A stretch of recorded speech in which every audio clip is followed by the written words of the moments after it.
Good morning, good afternoon, good evening, whichever the case may be, for all of you listening out there across the crazy planet Earth. Welcome to Vestiges After Dark.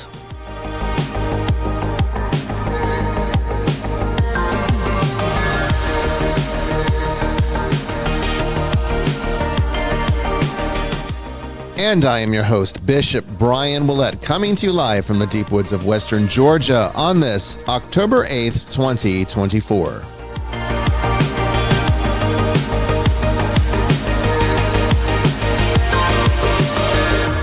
Tonight, a special request from the audience to cover the topic of haunted dolls. We've discussed this quite a bit on this show, but this show is dedicated mostly to the discussion of the haunted doll phenomenon and how it happens and why it happens. Specifically, the metaphysics of the phenomenon here in the paranormal. It's a big part of the paranormal, and we're going to be covering all of it tonight, including answering any of your questions, maybe even hearing some of your stories if you're interested in telling them. Third hour, we'll see how it goes. Maybe we'll just do open lines. I don't really have more than an hour to talk about, but it's going to be a good one. Don't go away.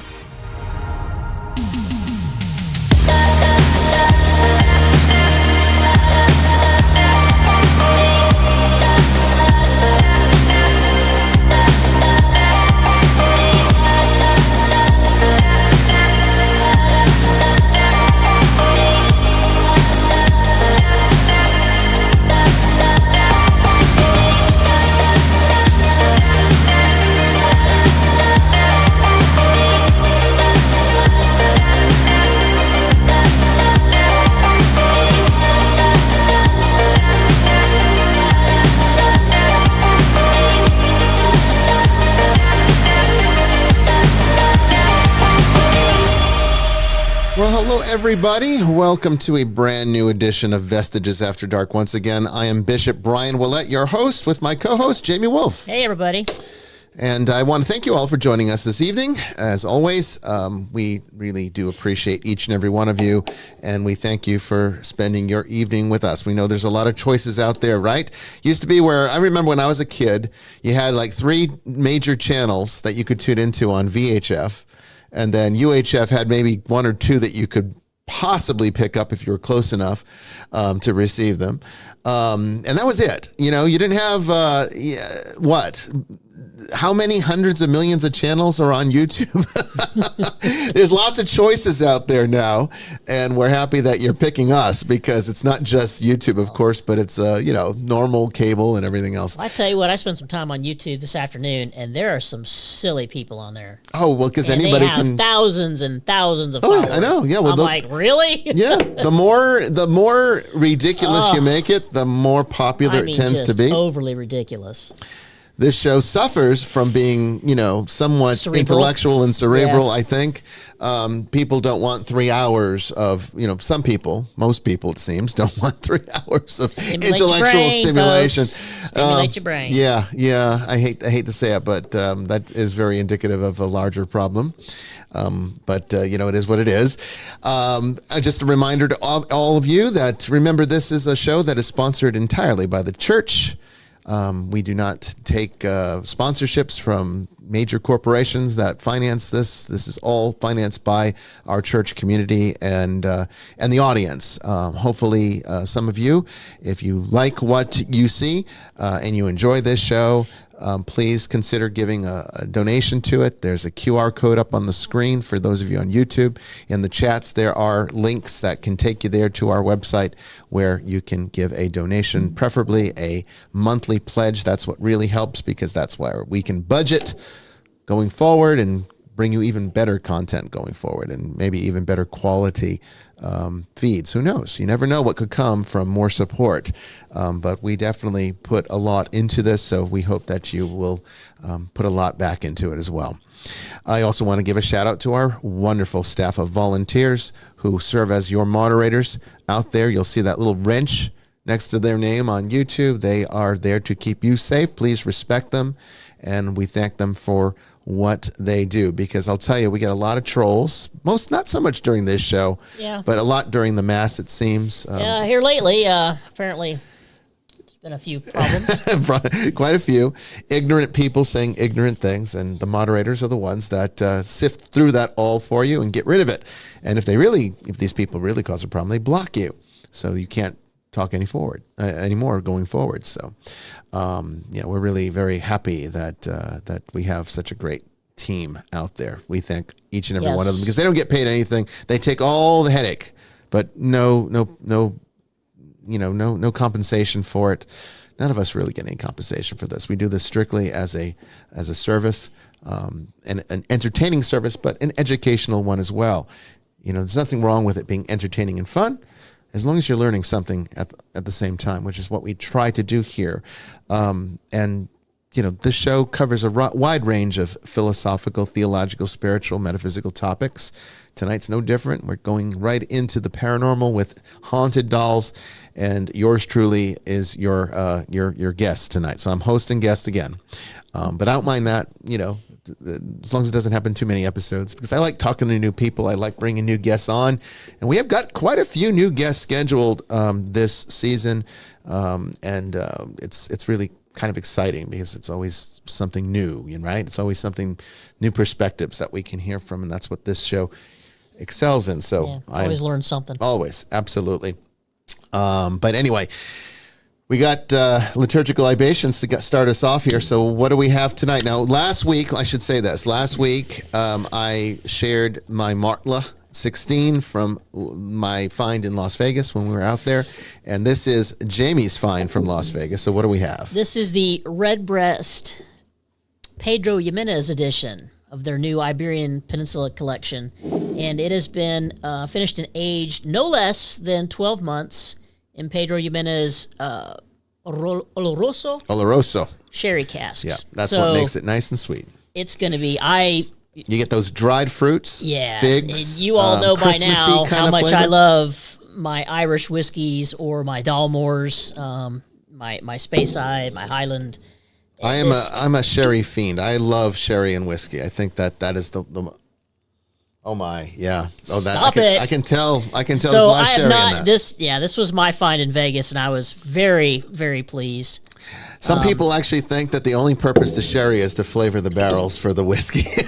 I love Redbreast. I love sherry, but there's a lot of people that can't stand it because it is a kind of a strong sort of old world taste that I think has sort of fallen out of favor with modern palates. But I love. Well, as far as Irish whiskey goes, Redbreast is my favorite. My ancestors called me, being partially Irish, and this, I'd have to say, tops it right now. So enjoy. I know you're going to like it. Yeah, I can't wait.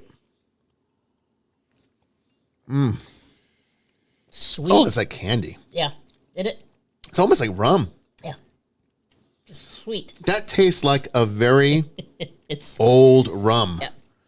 It's I had a dram the other night, and I couldn't get enough of it. If you blind tasted me on this and told me it was an aged rum, I'd say this is rum. Well, I had a dram of this and a Java Mint from Drew Estates cigar the other night, and I was in heaven. I would definitely have a bottle of that in the collection. I would. Honestly, this is probably one of the best... Redbreast PX. Yeah, one of the best Irish whiskeys I've ever had. Pedro Jimenez edition. Thank you, Pedro. Wow. I mean, that is almost, it's like there's so much flavor there. It almost tastes like a cocktail. Oh, it just, the more you sip, the more you'll... Have you tried an old fashioned with this? No, but I'm going to now. I think that would be really interesting. Anything really much to it. No, I mean, it doesn't need anything, but it just would be interesting to see what it does to a old fashioned. Like, you want to put it in a whiskey forward cocktail. I'll do an experiment with it. I'll let you know how that turns out. But yeah, we'll keep this bottle out for tonight. Yes, come girl. Oh gosh, Tracy must have heard. Yes, ma'am. She's like, I'm gonna try this. Yeah, you're gonna love this. You're gonna love this. This whiskey. We're gonna keep the bottle out.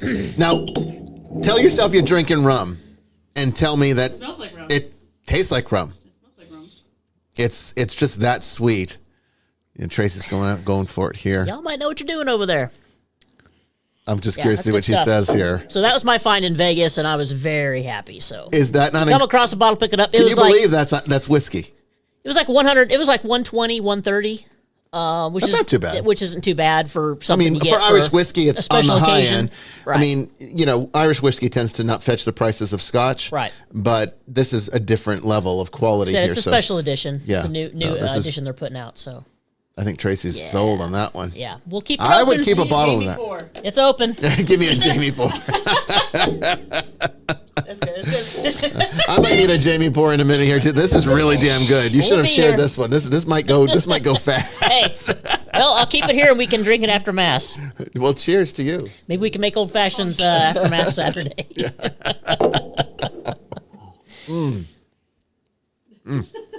Wow. I was not expecting that. I mean, That's a good find. I wasn't really either, good fun. but thank you, Vegas. So have you checked to see if the total here has it? Not the total you go to. So it's definitely rare. The closest total that has us in stock is in Knoxville, Tennessee. Holy crap. Yeah, right now. Like All I said, right. I think it's a brand new rendition. So Well, I'll I'll be ask looking my for it, total, though. see if they can get Yeah, I'll be some, looking because for that's it, so. definitely a good one. Wow, that was. if you get a chance, folks, try it. Yeah. It's not too expensive. Yeah. I mean, it's expensive, but for a special treat like that, I mean, whiskey's not a cheap thing, so it's kind of like, my position is, life's too short You to only drink live cheap once. shit. yep, you only live once. Drink the good stuff. Coming in from, well, I should say connecting in from Zoom, Australia, we have Father Chris Yates. How you doing tonight, Father? Yeah, I'm good. How are you? I am fantastic. Really good now. Have you had this redbreast? I've not had that one, but I had redbreast. I was in Ireland for 2 weeks, well, just under 2 weeks last year. So You tried some? that was after many pints of Guinness. I've had a taste yeah. of that. Well, Which Guinness is is to the say, true I can't national drink. Guinness- isn't it? Guinness particularly is- remember what it tastes like. Mother's milk. Guinness is the You know, true. I yes. always keep a stash of Guinness at all times, because you never know when you're yeah. going to need or want one, and I can. That Although just goes there's So a really good. good stout made by a brewer near here. They call it the Omen. Oh gosh. It's made by Grifter Brewery in Australia, and Okay. in winter the local pub here has it on tap with nitrogen, so it's Oh, smooth. man. nice. That sounds lovely. Even in tins, it's good. So if you can get some, I recommend it. It comes in smaller tins, but it's like 6% alcohol, and for me, it's better than Guinness. But, Really? That's saying Well, a lot. yeah. I've always been a glutton, I should say, for the for the Abbey ales from Belgium. I mean, I Yeah. absolutely Oh, yeah. love monastic beer. It is truly in a whole league of its own. So But for that's so me, strong. I mean, it is very They're so strong. Right. The only issue, I mean, I don't recommend for any English people listening. Englishmen tend to drink pints on Friday. Yeah, you want to do that Saturday with night at least. Belgium And ale, so- yeah. Well, try You wanna a do that Russian with that. Imperial Stout. Yeah. but I'll tell you, Samuel Yeah. Smith oatmeal stout, that tops Guinness for that's the me. bee's That's one knees. of my It's favorite close. beers That- ever. That's my It's mother's close. milk. That's what I grew Thank up you, on. Tracy. Yeah, thanks, Trace. Yeah. I would Sam's Miss say is what I grew up on. the It's a Northern brewery. chocolate Lovely. stout and the oatmeal stout, in my opinion, might even top Guinness for me. But Guinness is so easy to get; it's so widely available. We have, I don't know if you guys have, I'm sure you probably have something like it or the same thing, but out here you can get a can of Guinness that has a draft system where when you crack the can, it creates it actually aerates it so that as you pour it, it It's comes the widget. out Yeah, we like call it the the widget. widget. Yeah, it is. Yeah. It's like Yeah. a widget. Yeah, And it's got. They invented it. It's got nitrogen in it, Yeah, and so it blasts nitrogen. And Yeah. they invented it all over because, of course, in England, smooth bitters are more popular, which are a similar finish. And so, like Boddington's is probably one of the most famous ones. Oh, I although love they've ruined it Boddington's. now. Oh, yeah. Yes, sir.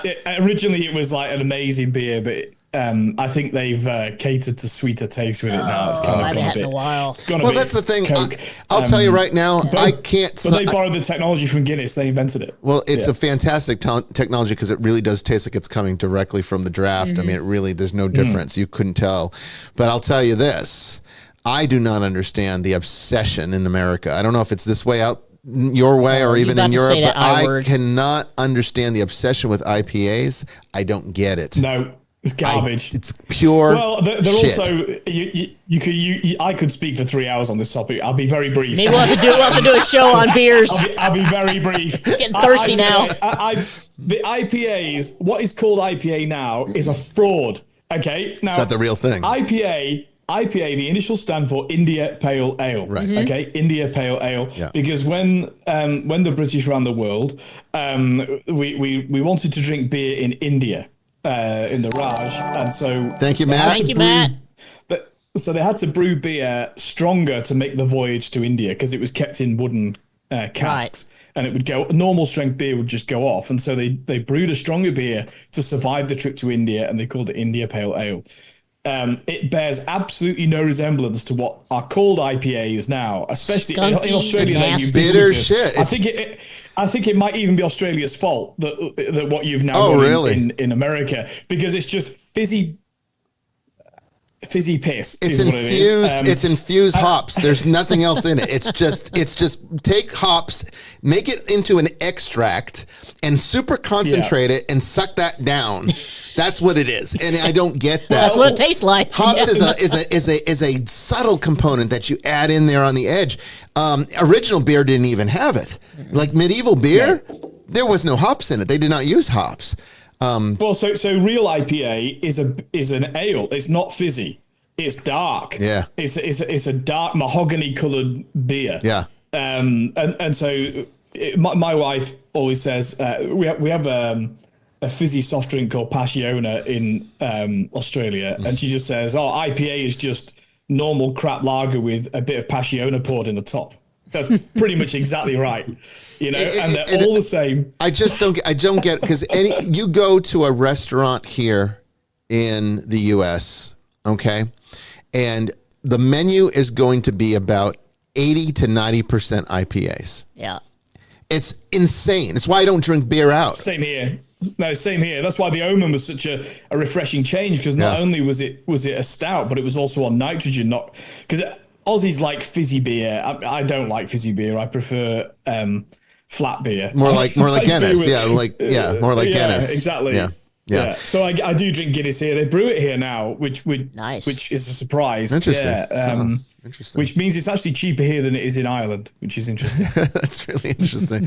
It's the same thing Not with many things Renfest. cheaper here, but Yeah, Tracy just said, I was just thinking that, and I looked at the screen. There it is. Renfest is just all IPAs at a cheap mead. Which I Very guess cheap and mead. they're not They used to real have good mead IPAs. there. They're not real IPAs. No, they're they're not. not. No, that's awful. I can't stand them. I hate them. Stop drinking them. If you ever see Marston's, Marston's is a brewery in the north of England. Marston's make IPA. They're the traditional IPA makers, and you can get it in bottles. And so if you actually want to try an IPA, I think you can order that all around the world. Marston's IPA is actual IPA. All right, I'll look for it. I'm difference. sure they probably have it over at Total. They have such a large beer collection there that I can't imagine that they wouldn't have it. Connecting in from Tennessee, we have Brandon Milam. How you doing tonight, Brandon? Hello. Hey, Cheyenne. Thank you. I am hanging in there. Spent all last week with Cough, right? You were sinus feeling. infection. Yeah. It started off as a cough, then it became a sinus infection, then a double ear infection, which is what I'm fighting now. But hey, Can you hear us? I got myself. Oh yeah. Okay, good. Self-medicating properly. All right. Yeah. Self-medicating, yes. Yeah. Properly. Probably not. Yeah. Anyways, Take your vitamins, B. Well, we're glad you're feeling better. You sound good, so that's good. And it's important because this is your segment, Brandon. So what's our first question from the ether? so the first question comes from April. She asks, how common is it that a child must have a full-blown exorcism? Very, very rare. It's almost a non-issue, but it does happen. I'm not going to say it can't happen. It does happen. I've seen it happen, but or I've seen possession happen in children. But I would say full-blown exorcism, which I'm assuming she means the solemn rite. Exorcism. Yeah, the solemn rite. Yeah, that would not be something that would be typical or common or even desired. It is not the type of thing that, we would strive for under any circumstances, because and I think the other part of her question there, which this is from the network, and she was talking also about religious trauma and how there are some studies that have indicated that these fundamentalist groups that kind of like consider demons as being everywhere, not really fundamentalists, more like evangelical groups, and they really push these homemade exorcism kind of things, where it's like, it's deliverance. They call it deliverance. They think I guess it's a more sanitized term to that. Quite a bit of abuse and even some deaths in children. Well, that's the thing, is that you got these evangelical radicals that are thinking that because their kid is acting out, maybe misbehaving a lot, that it's got to be a demon. Just like everything's a demon. If it can't possibly be something else, it has to be always a demon. So she was researching, to give some background on this question, researching these studies and the trauma that these exorcisms, which I would say hesitantly is not really an exorcism, is causing trauma. If a person, if a person is properly trained and skilled in this, it doesn't have to lead to any long-lasting trauma. Is the actual event traumatic? It can be, particularly more so to the bystanders, as the victim, if they're truly possessed, typically doesn't remember any of it. So it's more so traumatic to the parents to have to see this, which is your first clue. Honestly, if the child has lasting trauma, that probably means that they weren't possessed to begin with, which means you didn't know what you were doing. And that is very problematic, which is why we tell people, it's not something to play with. All right. You don't just go and start shouting out rituals and buying books and thinking that you know what you're doing. You're not authorized and you're not trained, for one thing. But also, all of the rites of exorcism are designed to be conducted by a fully trained priest, somebody that's ordained also into the ministry and is empowered with the grace of Christ in persona Christi, so that they can act in that capacity during these things. When you're just doing the so-called deliverance ministry, where you're laying on hands, you're praying over them, and some kind of charismatic bouncing the Bible off stuff, somebody's head, right, and, screaming at them. That's not well. proper. This comes from it's a derivative of Pentecostalism. And the charismatic movement, where they think that they're so obsessed with the dramatics of these so-called charisms of the Holy Spirit, which I would say is just a lot of nonsense, which is what they're doing today. This is not the stuff that you hear about in the Bible. All right, this is not the stuff from the Acts. Okay, this is people being nuts, and this is what gives Christianity a bad name, and it does damage people. Does damage children when they grow up in these kinds of environments. So no, you don't do this. This is why you have to call them the right professional. Sorry, Father, go ahead. No. If I might dare, I know I'm not really at risk in talking to you guys about this, but there's also the sort of the Hollywood impact. I've done quite a few exorcisms, and I find, and this might be me just being very English, my aim is to almost try and be boring, to try and bore everybody to sleep because the ritual has come to us from God through the church. Thank you, Lindsay. Ordination has come to us from God through the church, and therefore all of that is sufficient. It doesn't need any performance on my part. Mm-hmm. Now, so therefore, I to be honest, I read it out like I'm half interested. Mm-hmm. Now that I'm more than half interested. Obviously, I pray and fast and all the rest of it. But sure. The only occasion on which you would raise your tone, or because there can be legitimate reason to do that, are where certain prayers are bothering the demon. If the demon's responding to a certain way, then you turn the screw on that, right? Mm-hmm. But for everything else, I'm almost half asleep. And I think you should be a bit like hearing confessions. You should basically just be there, almost disinterested. That should be the demeanor that you give across. And I think if you look at what goes on in Father Walter's in the chat, and he's actually got an interesting experience of this. He might want to share, he might not want to, but of the sort of pressure of that performance of being shouted at and pushed, as though you're going to fall down in the spirit, but actually the pastor's really shoving you over. All of that's to be rejected. It would be no wonder that people would have an emotional experience or response to somebody shouting in their face, putting them on a stage, in front of dozens, hundreds of people. So all of that's manipulation. And I think the other thing to say about this approach that's been described is this is what happens in Protestantism. It can even happen within groups of lay Catholics, where you remove sacramentals from their context. Because every child I've baptized, I performed an exorcism on, because it's part of the rite of baptism. Right. And that's a very boring exorcism. It's so boring you don't even know what's happening. That's right. You don't realize it's in there until it's over. Yeah. And it's true. So as soon as something's taken out of its context, and this happens a lot with Protestantism, especially if it's performative. And I'm not saying that to be cynical. I'm not. I think there are charlatans. I'm actually not talking about them. I'm talking about people who genuinely, think they're going to win souls to Christ, and maybe they do even, by engaging in these tactics. Is actually you've just removed one thing that you thought, I can use that for my purposes. I've already got my worldview. I'm going to use that one thing for my purposes, and you take it out of its context. You can't help. Well, by definition, you're misrepresenting, misusing, abusing the sacramentals of the church, and that's why.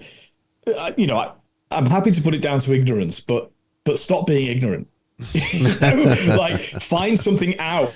Yeah, I mean, ignorance is only an excuse for so long. Eventually you have to stop and say, well, why aren't you doing something about that? Why aren't you getting educated in this? The information's readily available. People are always mystified by Catholicism, how complex it is.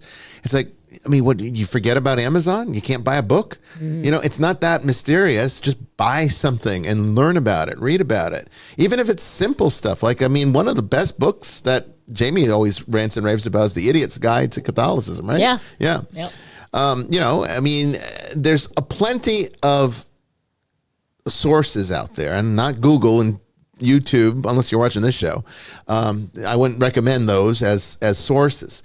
But there's plenty of good, qualified, published material out there from, scholars and qualified people to talk about these subjects, to learn about that and to not make those kinds of mistakes and perhaps set a child up for a traumatic experience, because exorcism does not need to be traumatic for them, and it doesn't typically need to happen for them. And if you engage in it in that ordinary, normal, boring way, they're not going to be traumatized by it. You're saying a bunch of prayers from a book, and the prayers work. It's like when people say, "Oh, can I pray for you?" as though it's some special hands about healing and this. I'm like, what? Oh, I remember when I was a parish priest. Oh, this guy's coming out from America and he's got the gift of healing and blah blah. I said, look, when we write the prayers of intercession every Sunday, and we pray for the healing of those in the parish, it's the same God hearing our prayers, Yes, it is. It's just bogus most Christians, crap. Father, most Christians are polytheists. They don't realize it. Yeah. Oh yeah, but it honestly, it really, people look, they're earnest people, but they don't understand the damage they're doing to the faith. These are the things that I'm with Christopher Hitchens when he wants to complain about that, or Richard Dawkins. I'm side by side saying, people shouldn't be doing this garbage. Right. It makes the whole thing a bad experience. It makes a mockery of suffering too. It does, yeah. Yeah. And this is an example of that. And rant over. No, it's a good rant. It's a good one. There you go, Brandon. What's our next one?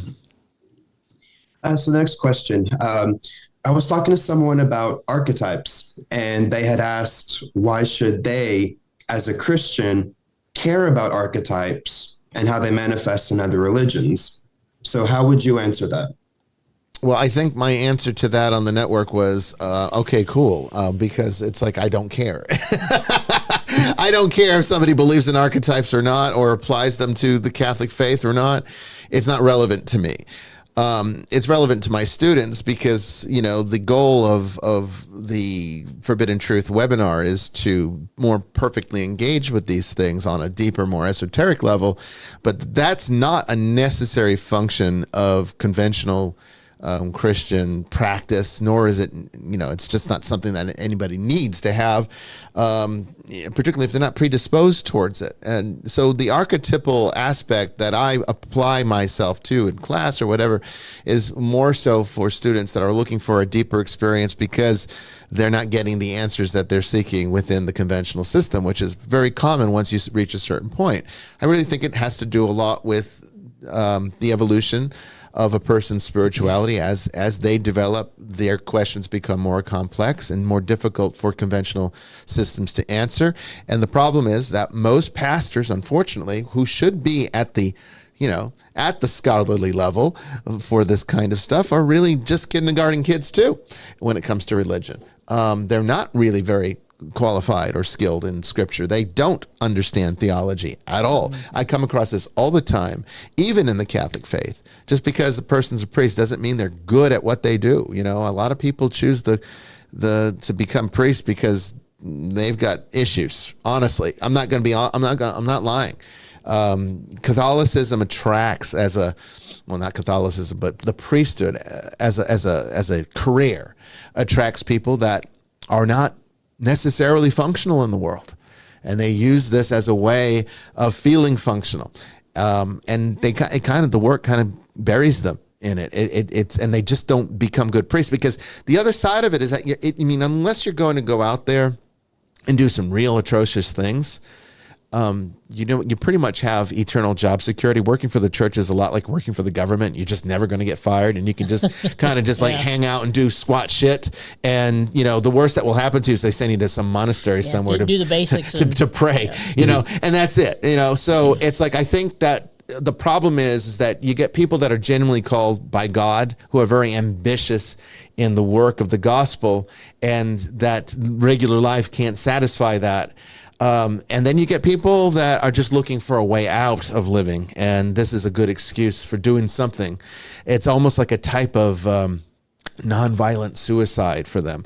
And monasteries are definitely on guard against people that are seeking vocations, because they're so dysfunctional, these people, that they're just looking for an escape. But what happens at least in active priesthood is that it's anything but an escape. If anything, it's a full immersion. If you want an escape, go become like a lab assistant or a Wall Street banker or something. Become a quant, where you can just sit there at night just in front of your computer screen, never seeing anybody. That is really truly much more alone than you'll ever be as a priest, because if you don't like people, the priesthood's gonna really make you hate people, because you're gonna never have any moment away from them. It's just the way that it is, and they don't understand that. They just see it as, it's prayer, it's God, it's lofty. And it's like, yeah, it is those things, but that's not what you do most of the time, unfortunately. Most of your time is actually having to be actively involved in people's lives at the worst, most darkest point that they are in. Very similar to law enforcement. There's plenty of cops walking around that have no business having a badge or a gun. I've met with some of them. I've dealt with some of them. I've worked with some of them. They're just there to collect a check and I've skate, never met anyone like that, or they've got a bully complex. Yeah, it's universal, isn't it, Father? Yeah. But isn't it funny? And I tell you this all the time, but isn't it funny how much there is a parallel between absolutely. law We enforcement find and priesthood? parallels every time we talk. Yep. We find other parallels. So, I know. It's not a mystery that people that are very much in it for law enforcement for the right reasons sometimes find their way to the church, and vice versa. There is a sort of a correlation there, because it is ultimately a service of sacrifice. It's a sacrificial life. Are there assholes in it? Of course, But going back to the archetype question, like, who is it that thinks that we can understand life itself, let alone the scriptures, if we don't engage in archetype thinking? Have they never read Carl Jung? Like, why do they think that people are leeching out of their churches to go and speak to a therapist? Well, because I can tell you that answer. You know, I can tell you that answer for people like you and me who understand the depth of theology, and I think largely this would be true in both the Catholic and Orthodox churches, for the most part. You know, that's a given. It's not even a question of whether or not archetypes are important, because everybody would really know this already. In fact, one of my adult education courses when I was teaching RCIA for the converts had a whole section on archetypes. It really did. What's the prodigal son? Yeah, exactly. I mean, all of the parables are archetypal. All the, Revelation is all archetype. It's 100% archetype. I think maybe whoever Brandon was speaking with doesn't understand what the archetypes really are. Well, that's probably number one. They probably don't, maybe not even have a college education, so they probably haven't even heard the term, because, I mean, they don't talk about archetypes in high school. They really don't. No. But the real major issue I find is that when you're a literalist, you're not going to have any room for archetypes, because archetypes are just so symbolic. And so if you're looking at every single thing that's happening in the Bible as a literal event, as a historical process, where every single thing there is like verbatim something that happened exactly as it says, then you're going to really have a hard time trying to understand where the place is for archetypes. Does it have anything bearing on salvation? Not really. But it does help to enrich one's appreciation for what's actually happening, and gives, hopefully, with that understanding, a more complete picture so that they can approach their relationship to God. Can help you navigate your journey. I think it makes the attainment of salvation a little easier, because you're not going to fall into so many of the traps that Brandon talks a lot about on the network, like these people that became atheists because they found a few contradictions between the gospels, and but that's probably exactly why they oppose it, because these are people that don't believe really in the process of theosis. Yes, they think that salvation is something that happens in an instant. As soon as you raise your hands, that's it. And you're part of the elect, and nothing you can do can do anything about that, which I think makes life meaningless and pointless, and rather goes against free will and all that stuff. And moral law and all the other things. And so, but that's probably what they're reacting against. That's why they don't like that idea, because I've really never squared this circle, and I'm at danger of straw manning something here, and I'm quite happy for somebody to correct me. But I don't see the meaning in life in that worldview. I don't see why you wouldn't just become an evil murderer, selfish, gather all things to yourself, who gives a toss about anybody else, if that's your view of salvation. And I know they'll say, oh yeah, but if you thought like that, then you wouldn't be saved. It's like a catch-22 position they put themselves in, but just doesn't make sense, not only to me, but I think to anybody else, that you can have such a view that says, oh, well, Magic Man in the skies pointed his finger at me, so I'm fine. Much of the Protestant theological foundation is not based in an understanding of theology, but more so is like an ancient collection of memes almost. It's like they just keep repeating the same old adages over and over again, to the point that everyone knows them and everyone believes them, and none of them make any damn bit of sense when it comes to understanding a damn thing about it. They just keep pushing it as if it's like some kind of I mean, it really is kind of like cult thinking, isn't it? Where it's just sort of like infused into, brainwashed into people to see things this way. And it creates an image, particularly in America. I mean, I know that it's not that way in other places, but here in the U.S., Christians have a reputation. It's not a good one. It's not a good one.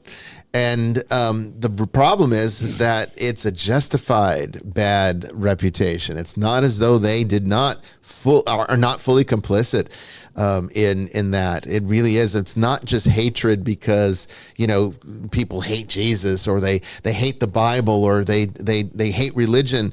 It's they hate this approach. And this approach is being stereotyped out, generalized out to Christianity. And that's where it's like, yes, religion's bad. The church is bad. The Bible's bad. It leads to self-righteousness. I mean, having said that no works make any difference to your salvation, they're the ones that then become self-righteous and demand works of other people. It's like weird. It's a weird sort of juxtaposition, because the sort of orthodox, and I think, the best of Catholicism is in this bracket too, is, we're and of course this is directly from the scriptures. We have to work out our salvation, on a moment by moment basis. That and in fact, the more that you've become aware of the presence of God in your life, in the world, what He's done, who He is, the higher the expectation on you, and therefore the far less want to point the finger at somebody else for their failings. In Orthodox churches, it's palpable. I mean, as a Westerner going in, and you get tempted to say, "Oh, I heard this silly thing that this bishop said the other day," and they'll just say, and it doesn't. They don't even want to hear the next word from your mouth. They just say, I've got enough sins of my own to deal with." And I admire that. I think there's something really good about that. I mean, there can be a shadow side to that as well, but all things in balance. But I prefer that emphasis on, no, I'm trying to figure out how to live, how to deal with the bumps in the road, overcome hurdles. And the entire point of the church is that we help each other overcome those hurdles. Well, they don't want that part either. Or deny them. People don't want that either, because the reason that they want this sort of, Jesus wasn't a religious man. Jesus did not create a religion. Jesus is, you don't need a religion to follow Jesus. All this stuff, it's because they want all of the benefits without any of the work. Because if you go with if you understand that religion isn't about following some mandate or some doctrine or dogma as much as it's about serving your community. Right. If you understand that the church is a call to action, religion is literally that call to action, then you realize, you mean if I believe in Jesus? You mean if I believe in Jesus, that means that I have to do some work? Oh, well, I don't want to do that, so I'm going to have to come up with some excuse for this, which means that Jesus wasn't into this stuff. All you need to do is believe in Him. You don't need to go to church to pray. You can do that from home. It's like, that's the nice, lazy way to do it. And you know what? Your apathy will speak volumes. Because the nice thing that I like about one of the things the Catholic Church used to teach, it's an analogy, it's a metaphor, it's an allegory, it's not literal, but it is meaningful, it is actual. And what they used to say is, because one of the doctrines of Catholicism, which a lot of people don't realize, is that heaven isn't equal. People think heaven's equal. It's not equal.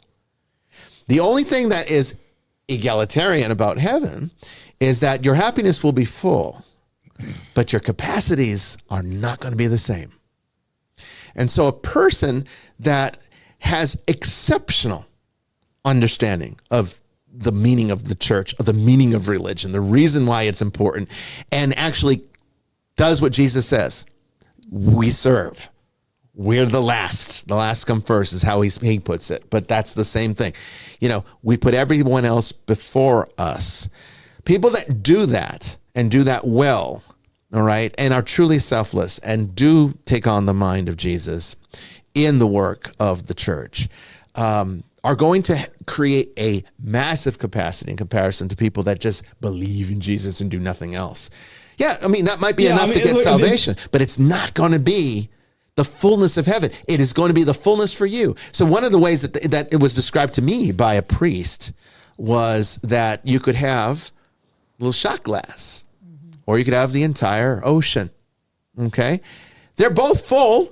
The ocean is full. You're not going to say it's somewhat empty. It's kind of the like capacity. It's full. The shot glass is full too, but completely different capacities. So the fullness of happiness, yes, it's yours, but your capacity is going to be remarkably different. So it's not so much the works so much. The faith is about salvation, but the works is about building capacity. And that's what people don't understand. It's about the shift from ego. It's the shift from ego to kenosis, yes. From the I am to the self-emptying, as you just described. And the major weakness of either the sort of the I'm inspired by God in all its forms, and I sit at home and well, that's individualistic. And then you've got the sort of next level up, which is a very Protestant worldview. And by the way, some Catholic parishes think like this too, which is not acceptable. That they say, "Oh, my little community, we look after that." But it doesn't scale up. And this is the major sticking point for Protestants, is that in order for them to fully engage in the works of Christ, they would have to turn to, love, and join that church that they hate so much. Because the only church that scales up, that actually, at least in terms of its ideals, it teaches that. It doesn't do it very well all the time, but it does teach it.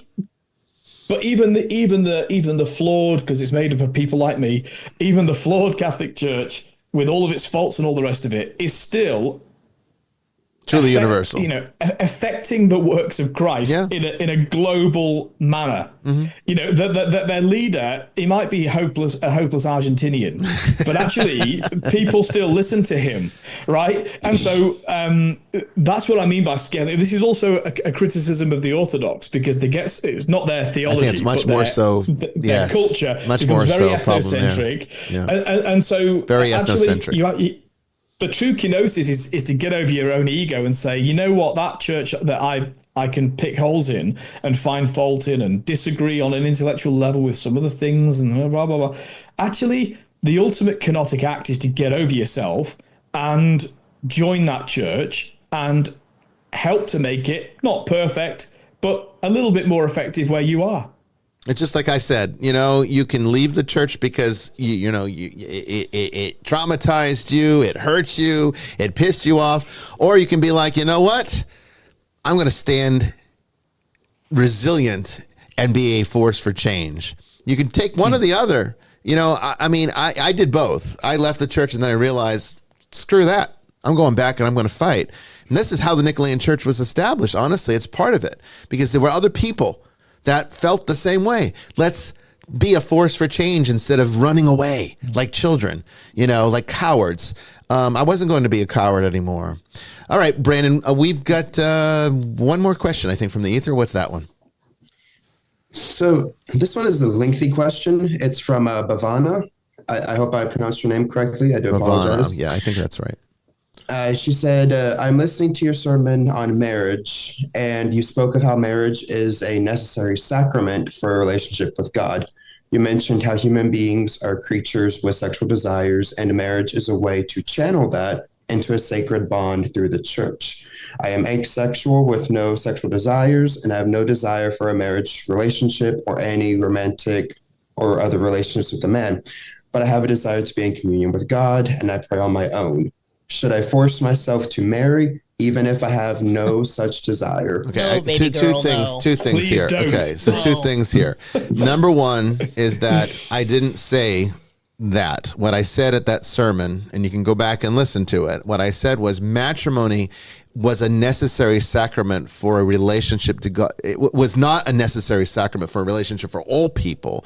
What I said was marriage is a parallel to God's relationship to humanity as a way of teaching by example, because most people are going to be called to that normal relationship. And so the way in which the sacrament of matrimony works is to teach us how God relates to us by being able to relate to our spouse in that same very way.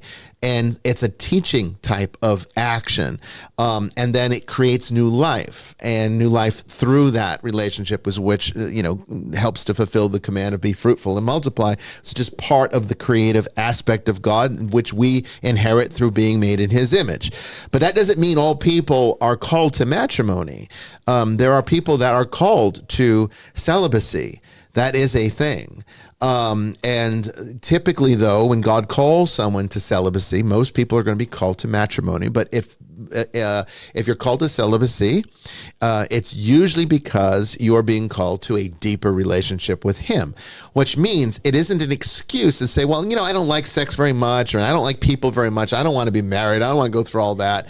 That's not an excuse to say God's calling you to that, and then you can just go and live, whatever the hell you want to do, but you actually don't use that time to spend with Him. He would only call you to it is if you're being also called to a deeper, more intimate relationship with Him directly, not by proxy through the relationship between a husband and a wife, but more directly, which is where celibacy takes a role in monasticism, in the convents, or even in the Western priesthood, where priests are encouraged to dedicate themselves to God by virtue of celibacy being a requirement in the Roman Catholic Church. That's not a requirement in the Orthodox churches. It is a requirement for the bishops, however. And then, of course, in the independent movements, it's not a requirement at all, which is why most of us are all married. I mean, I very rarely have ever met a priest or bishop in the independent movement that isn't married.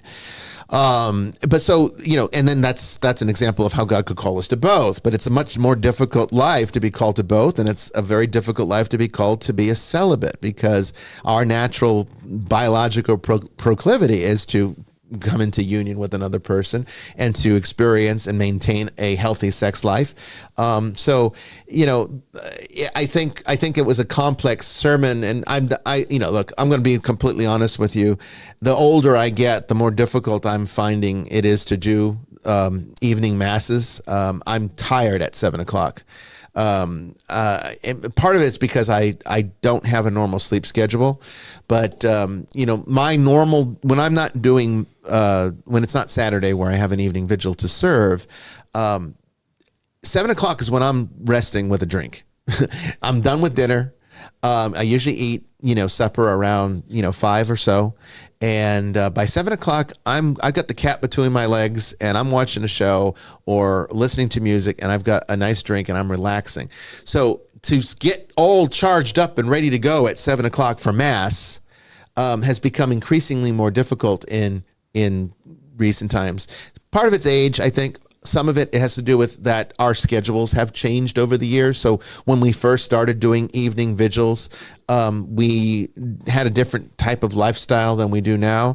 So it's become very difficult. So I think sometimes my sermons suffer when I'm too tired, and I might not consider all of the factors of how something could be conveyed. And that's probably the case. Pretty clear. I think she just misunderstood you. I hope so, because you listen to him. Yeah, people are going to misunderstand you sometimes, but that's not what she did the right thing by asking. She went to the network. You for asking. She went to the network. Right. She asked clarifying question, which is exactly what you're supposed to do. I'm not infallible. I can make even verbal mistakes during a sermon. It is possible.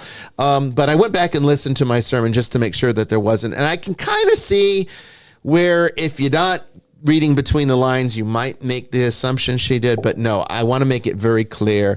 Celibacy is a vocation as well as the religious life, as is matrimony. These are all, there's three states. I think though, it is important to draw a distinction between the vocations of marriage versus celibacy. Thank you, James. Thank you. Rather than viewing, being celibate as a sort of lacking of something or an ideal subtracting. It's really healthy to look at it as a different vocation. So whether that's a formal monastic vocation, I mean, that they don't always overlap. Not everyone that's celibate is called to the monastic life, because there are other elements involved in the monastic life. But it's certainly something that, if I felt that way, I would definitely explore. But I think about my childhood, and we all knew. I mean, we used to use, because I'm English and born a while ago, we used to use language like spinster. We had local spinsters that really kept the town going. They had the time and to devote to different things, and they provided a different aspect of life in our community. So I do think that if someone's not called to marriage,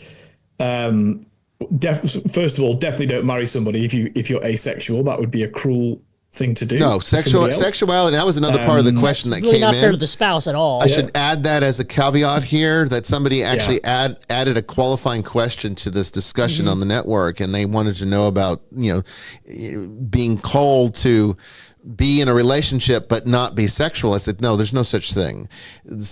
Being in an intimate relationship, being in matrimony, does require human sexuality and intimacy. Is a sexual relationship. It is. It absolutely is. If you don't have sex, it's not a marriage. No, in fact, it doesn't confer. If you were to marry somebody in a church and then never have sex with them, you do not receive matrimony. That's actually one of the primary ways in getting a marriage annulled, is that if even it's not legally, consummated. not just in the church. That's true. In America, in Australia, in Britain, that's a legal consummated. That's not consummated. You have to, as far as the sacramental theology goes, all right, the church does not marry you, okay?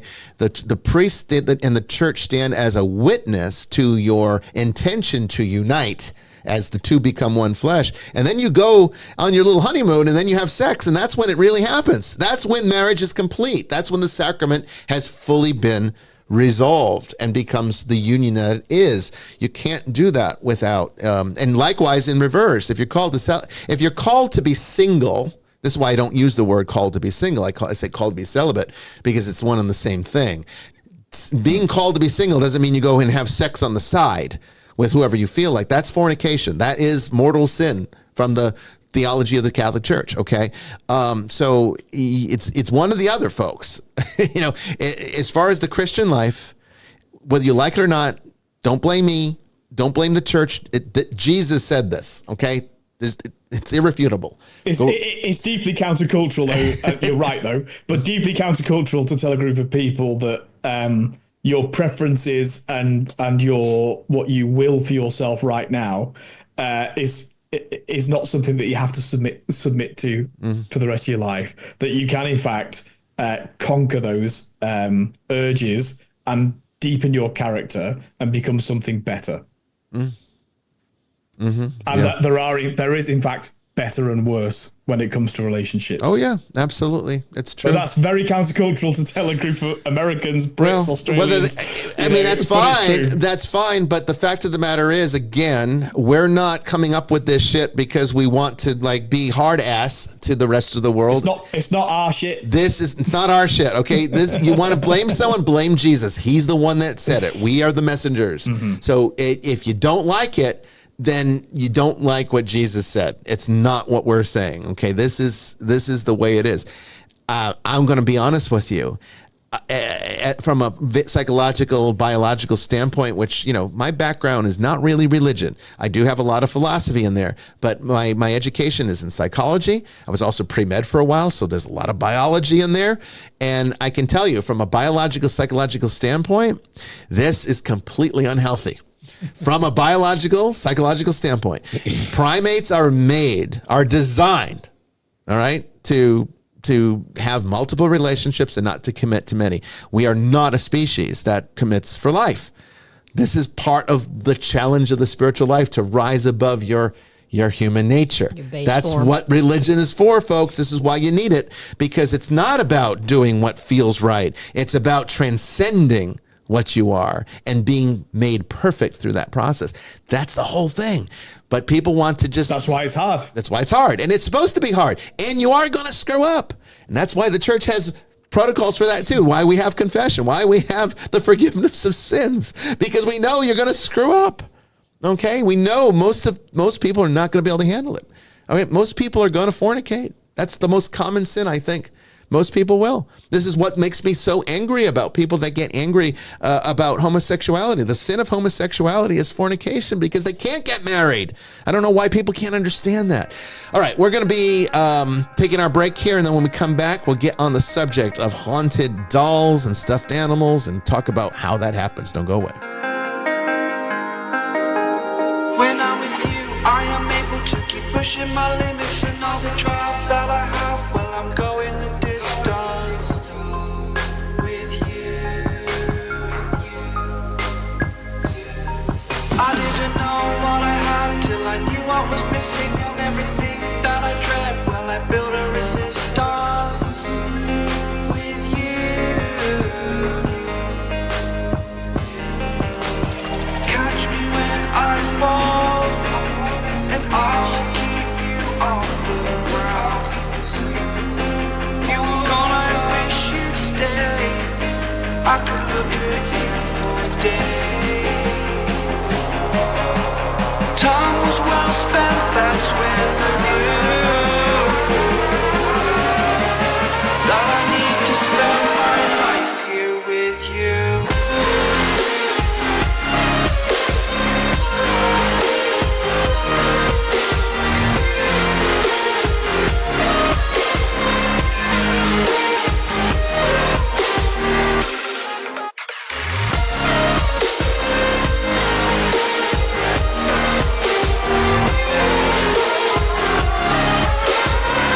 name, I understand that you've been broken too many times.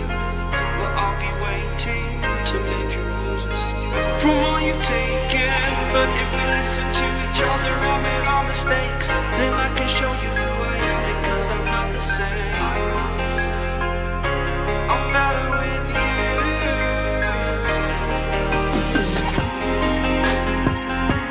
I'm better with you.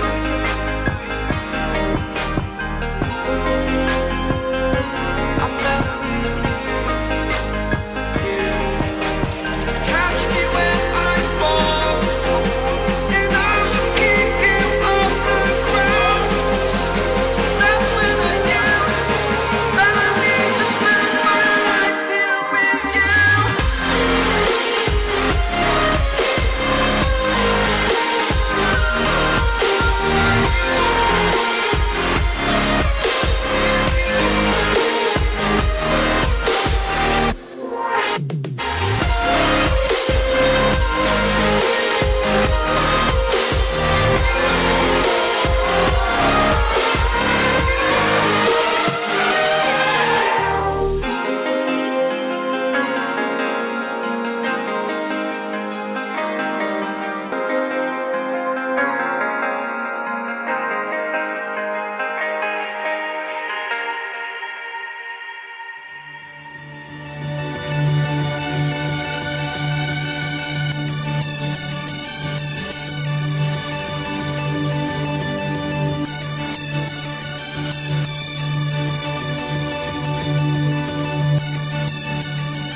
Welcome back, everyone, to the second part of Vestiges After Dark. Now we get into the topic. Right before the break there, I said something that might have been confusing.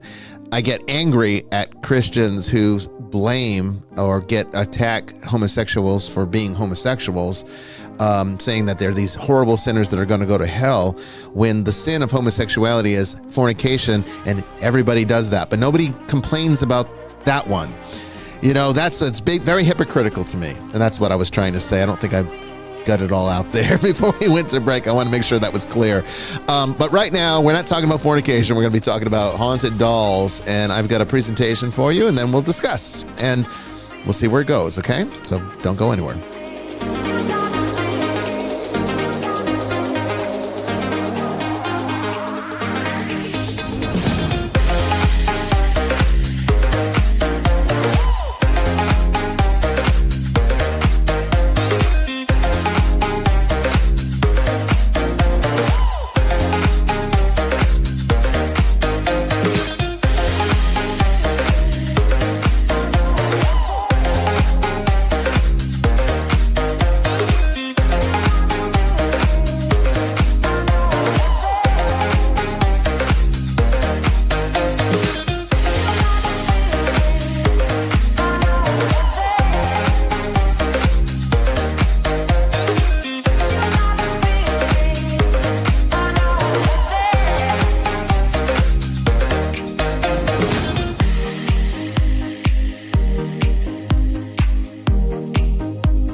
Okay, so this is how we're going to do this segment, okay? I don't know if I've got enough material to cover the whole hour. I can sometimes talk. We'll see. But we're not going to get into a discussion about this until after, so I'm not opening lines yet. I want to go through my little, it's basically I try to do at least one presentation, I guess, a season, and this is going to be this season's presentation. So we'll go through it and we'll see how long it takes, okay? And then when it's done, I'll go to break, even if it's before the top of the next hour. And then when we come back, we'll just spend the rest of the show talking about it. You can, call into the show. We'll have the number up on the screen. So please don't call yet. We're going to keep lines closed for now. And then we can, talk about this subject as much depth as you want when I'm done. Just so I don't miss anything, because I think it's an important one. Obviously, people felt it was important enough to ask me to do a show on it, even though we've talked about it before. It's not maybe as enlightening as it sounds, but it is interesting from a metaphysical, esoteric vantage point. And that's the one which I'm operating from tonight, because the Judeo-Christian worldview doesn't really have an answer to this. Okay, haunted dolls are not a part of the Judeo-Christian worldview. And the paranormal is really the department for this. And there's people that really get it wrong, because the problem with the paranormal, okay, is that they're really good at observing things and drawing conclusions off of those observations, but they're not trained in esotericism or metaphysics whatsoever. And by metaphysics, I'm not talking about new agey bullshit. Okay, by metaphysics, I'm talking about the philosophical discipline. And Thomas Aquinas gets a lot into it. Basically, it's the study for how things are, or why things are, how they work beyond what we can physically see. It does, of course, include some of that new age bullshit, but when people say metaphysics, they tend to be talking, metaphysical shop, right? Where you can go get your tarot cards and your crystals and all that stuff. That's not what I mean by metaphysics here. And that's not usually what I mean when I say metaphysics. What I'm referring to is specifically the philosophical discipline for looking beyond the what is evident. And that that requires tools beyond the scientific method to a large degree, doesn't it? Because you can't make direct observations here. And this is where the esoteric tradition comes in. This is where the archetypes come in. This is also where the Western mystery tradition comes in, and the Eastern one as well. And that's the one we're going to be using tonight to explain the metaphysical nature of haunted dolls. So let me briefly start out by saying that obviously this is a popular topic with a lot of traditional views on it, because horror films, once again, we were talking about exorcisms, and that's a subgenre now of horror movies. Now you've got, of course, Annabelle's being the big one, right?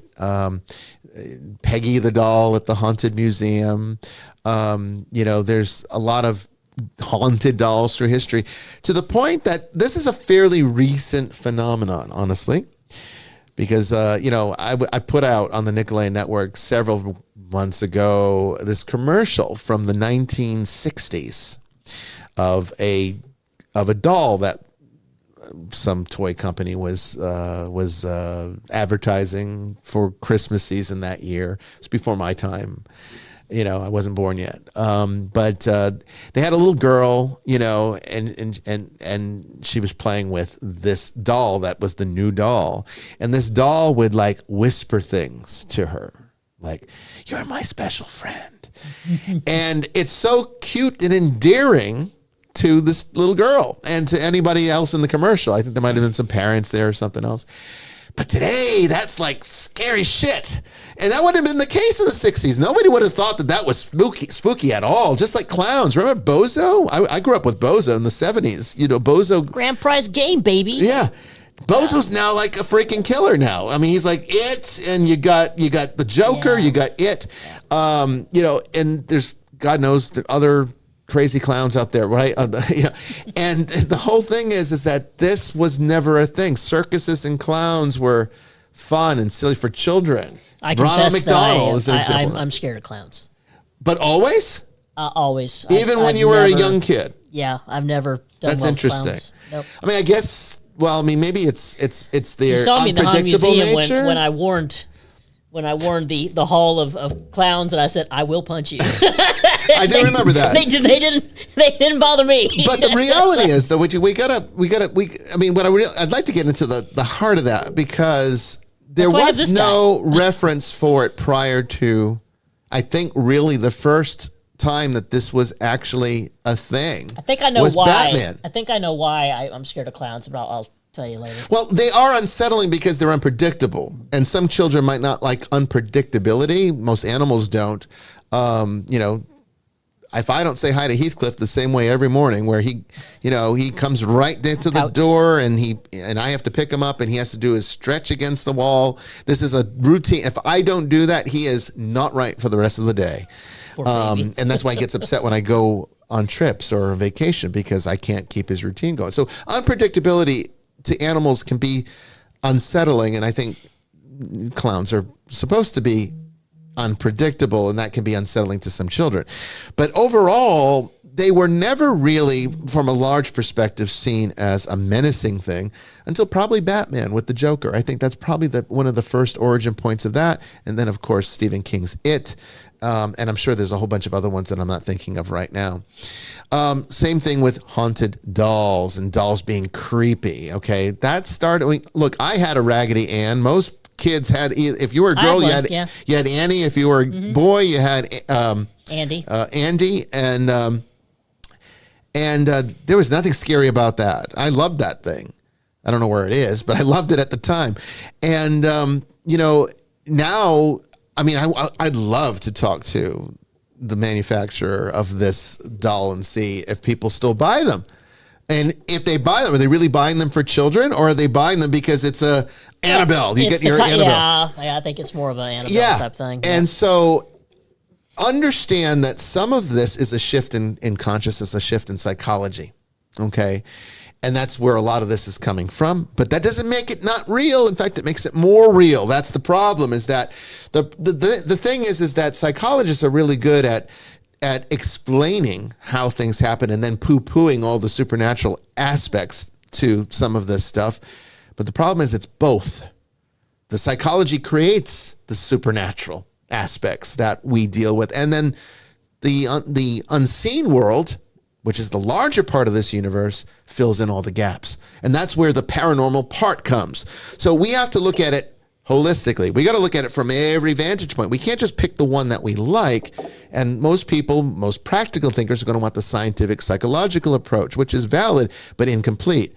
Same thing with people that are real paranormal nuts. They want to focus on the new agey stuff and the scary stuff, but they don't want to understand that, well, a lot of this is being generated by you.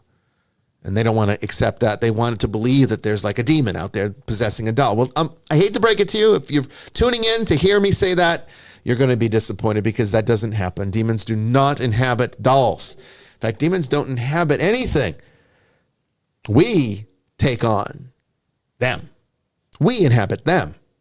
That's how the Yetzirah works. It's all part of the passivity of what we've become in the Western world. That you see, if it's down to something else, then it's not us. We have no responsibility. It makes it no very. effort required. It's not always a scapegoat. Look at how people do politics today. Always blame the other side. That way you're clean.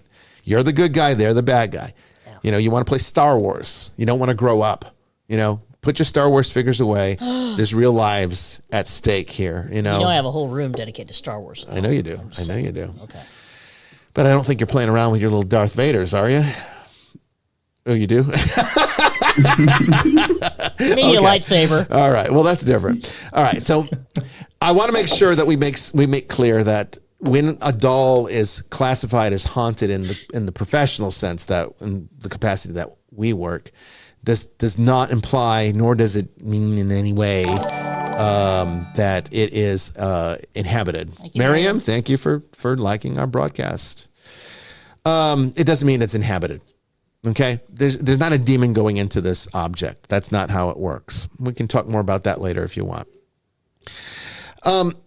One of the things, and I am going to use religion as a foundation here, because there is while Christianity doesn't really have as clear a connection, and Christianity does have a connection. We will talk about it because I have to explain to you why it happens. Metaphysics, the true philosophical discipline, is concerned with how things happen, why things happen, largely from this unseen part of reality. Remember in the Nicene Creed, I believe in God the Father Almighty, creator of all things, visible and invisible. The invisible is the bigger part. Okay, we only see a very small part. The visible is very small. 99.999999999% of the universe is invisible, the part that we don't see. And this is where a lot of this paranormal stuff comes from, because it's paranormal because you don't normally see it. And that can be unsettling because, like the clowns, they're unpredictable. This creates a realm of unpredictability, which is why ghosts and things like that are unsettling to most people, because they're just not used to it. What does it mean? What can they do? Demons are worse because there's malicious intent. Okay, so there is a Christian framework, and we'll get to that. But I want to start with the more important one because, like I've said before, Buddhism does metaphysics much better than Christianity. On its best day, Buddhism is far more capable and more qualified to discuss the origination of things, how things spawn into existence, than Christianity does. Christianity just kind of generalizes it out to God creating stuff, which is true, but it doesn't really get into the how because it doesn't need to. It's not concerned with that. Remember, it's not because Christianity is trying to be ignorant or just trying to be incomplete. It's because Christianity is concerned with one thing: to get you most efficiently to salvation. And anything it includes is really just about that. Buddhism's not so much about that. Buddhism is more about understanding things. Because remember, in Buddhism, there is no God to save you. That's not how the religion works. In Buddhism, you save yourself, and you save yourself by understanding, by comprehending. So gnosis is a much more important to Buddhism than it would be to Christianity, where it's more of a faith works model. Okay, although gnosis is in there too, which I'll talk about too later if people want to. Okay, so let's talk about how does Buddhism explain this? Well, there is a primary doctrine of Buddhism, and this is in all schools. So whether or not you are talking about the Theravada, if you're talking about the Mahayana, or if you're talking about the Vajrayana, okay, regardless of which one you're discussing, all right, the reality of it is that they all subscribe to this doctrine, and that is the doctrine of dependent origination. Okay, dependent origination. I don't talk about it too often, but it's a very important part. In fact, I'd say it's the foundational point, the foundational doctrine to Buddhism. What it means is that all things come into being because of the existence of something else, that nothing exists independently of anything else, which is true. Okay? Because where did you come from? You didn't just like show up. You're the product of the combination of your mother and your father and their cellular exchange that happened in intercourse. All right? And then you spawned out of them, and they spawned out of their parents, and so on and so forth. They did not self-generate. Nothing does. Everything, even this planet, comes from something else. When they say that, this is kind of new agey, but it's true. When you say that, we're all stardust, we are. Yeah. Because everything that is this planet was generated from the star, which is our sun. Okay, and even that comes from other things. And, I've said it before. I think I said it last week. Where'd the Big Bang come from? It's like, what happened before the Big Bang? What was there? The previous universe? Is that really so hard to accept? See, esotericists have always known this. It's science that can't go there because they need to have the observation they can't make. You can't make that observation. It's outside. It's part of the hidden reality. It's part of the unseen, okay? So... I was going to say, you did inspire me to say that's part of the problem that identifies the cross purposes at which people of faith and materialists are at. Yes. Because the materialists are only talking about this that can be seen, and people of faith, any faith, and in fact, even some people outside of that are speaking about the unseen. Yes. Poets are speaking about our emotions are unseen. Yes. And so even to remove, creedal Christianity from it. So yes. there is there's a cross purposes discussion going on. Yes, so, exactly. Sorry, I didn't mean to interrupt. No, you're fine. It's a good addition there. So when we talk about how a doll might become haunted, it's because there are conditions that take place over time in which the doll collects that material. Okay? And this is largely unseen material. So we have, because we're very objective types of post-enlightenment, we're very objective thinkers for the most part. Okay? There's lots of exceptions out there. But largely as a society, we are focused on objectivity, even if it doesn't seem like it a lot of times. It's a very kind of particular type of objectivity out there, but we won't go there. The more important thing to understand about this is that we tend to think the external world is the real world, the one that we see, that's real, that the world in here is all in our heads.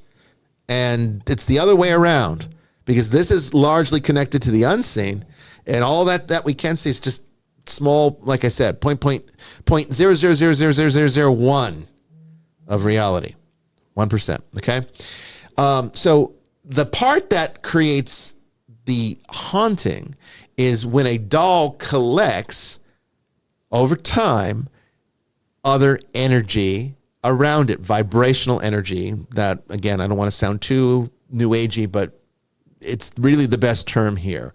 They got that one right. It is vibration. So how does it happen? Well, now to really complete the picture, now let's put dependent origination on hold for a second, because that is kind of one of the foundational principles for how things spawn.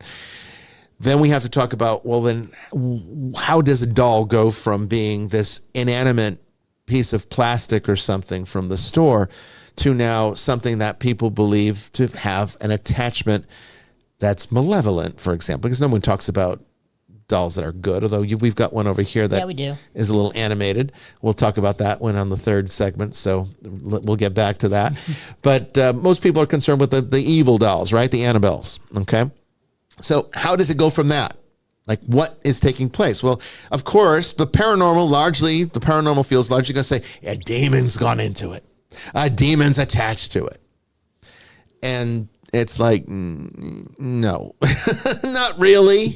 Not really. Let's explain. So people don't typically buy dolls, particularly dolls that are expensive, because some of them can be pretty expensive. People are not going to buy these things to like take home and piss on or, you know, kick around or something. That's not a typical consumer purpose for these things. They're typically purchased by parents to give to their children as something that the children can love and attach to. Right? Plushies, dolls, and dolls in particular, because I think it really came about out of out of little girls wanting to experience or develop their instinct for motherhood. And it's a way of being nurturing towards something, because, you know, a 6-year-old kid can't take care of a real baby necessarily, but this is a way that they can feel that because their innate instinct is there to do this. And this is a way of sort of carrying out through play roles that they develop into hopefully successful adults.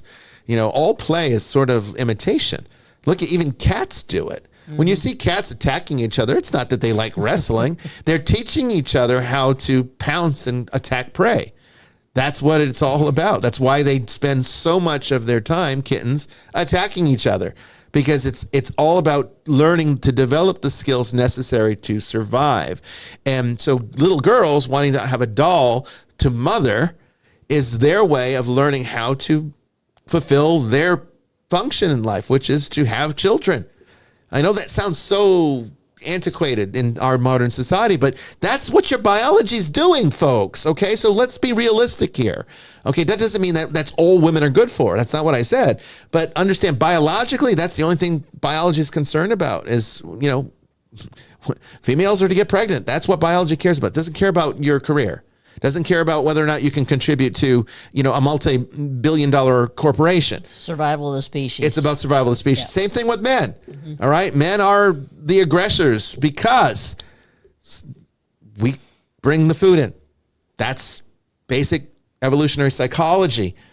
All right. So teaching girls how to have a doll to care for and nurture, that's why we've created dolls. And because they wanted them. Even monkeys. They even did studies with monkeys. Cruel studies, but they did them where they had, like, they took a young monkey away from its parent, who was too young to be taken away, and put it into a room with nothing. And then put another monkey, also same age, taken away from the parent, into another room with a doll. And the monkey that was no interaction from humans or other monkeys. They were fed to survive, but without seeing where the food came from. They would just open up a slot, put the food in, and then the monkey had no interactions. Neither monkey had any interactions with anyone. But the monkey that had the doll actually was able to go on and function somewhat normally because it socialized through its care of this doll, because it would latch onto it and it felt safe. And it held on to that doll all the time. Whereas the monkey that didn't have the doll, I think it actually died. It perished because it didn't have anything to relate to. That's powerful stuff. And this is what's going on with your dolls and your plushies. This is how it's happening. Okay. This is basic science. Okay. Basic psychology. And there's a metaphysical component here that we're going to get to.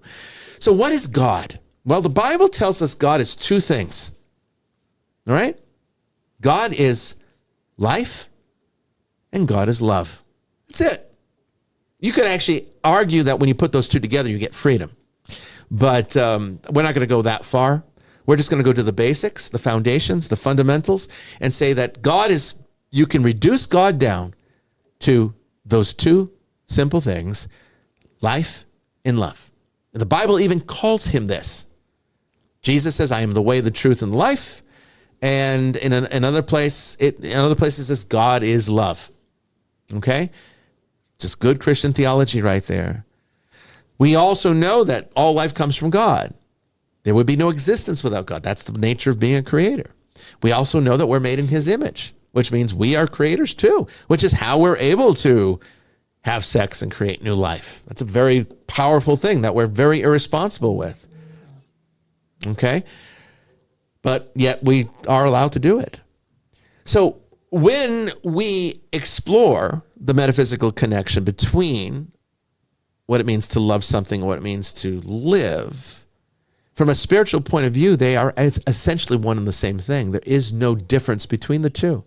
You cannot truly live and not love. And you can't truly love and not live. And I'm not talking, by life, I'm not talking about existing. And I'm not talking about surviving. I'm talking about living. There's a huge difference between surviving and living. Most of you are content to survive. Most of you have been conditioned to believe that that's all that matters. Honestly, there is no, that's just slow suicide. Unless you're living, which means actually fundamentally engaging with the life that you live in a way that is that develops and evolves. You're not really living. You're just surviving, and that's not what I'm talking about here. God is not a God of survival. God is a God of living. Biology is going to keep you alive if you want to survive. You don't need God for that. But if you want to live, you need God. So if you don't know what it means to live, it probably means you don't know God. Okay? You know what it means to survive, though. Everybody does. But guess what?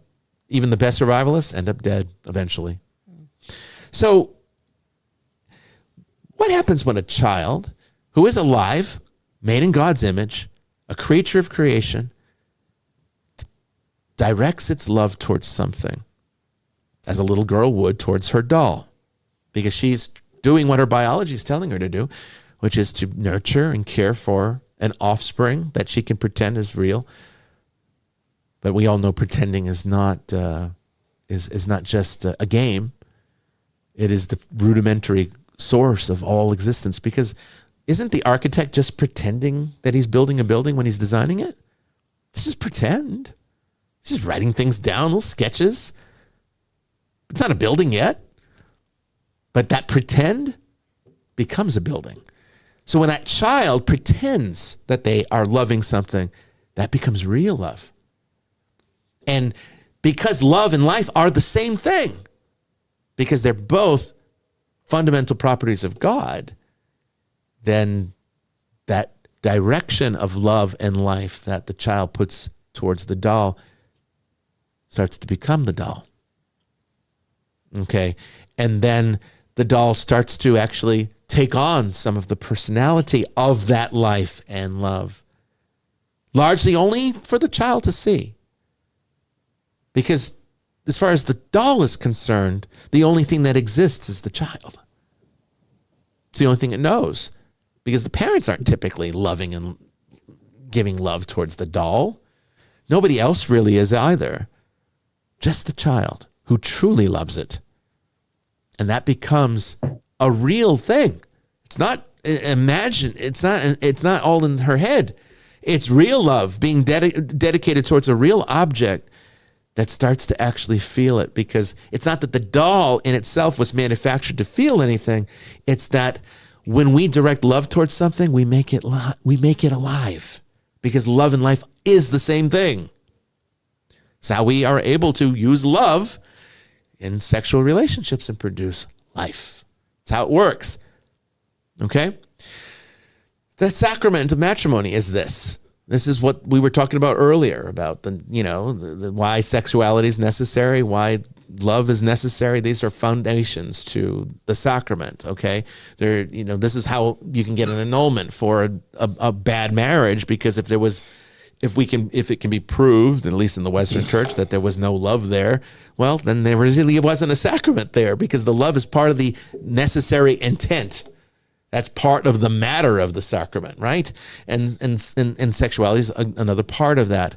But this isn't all necessary for the child's purposes. The child's just directing love freely towards that one object that it loves, or maybe multiple things. I had a lot of stuffed animals. I loved them all.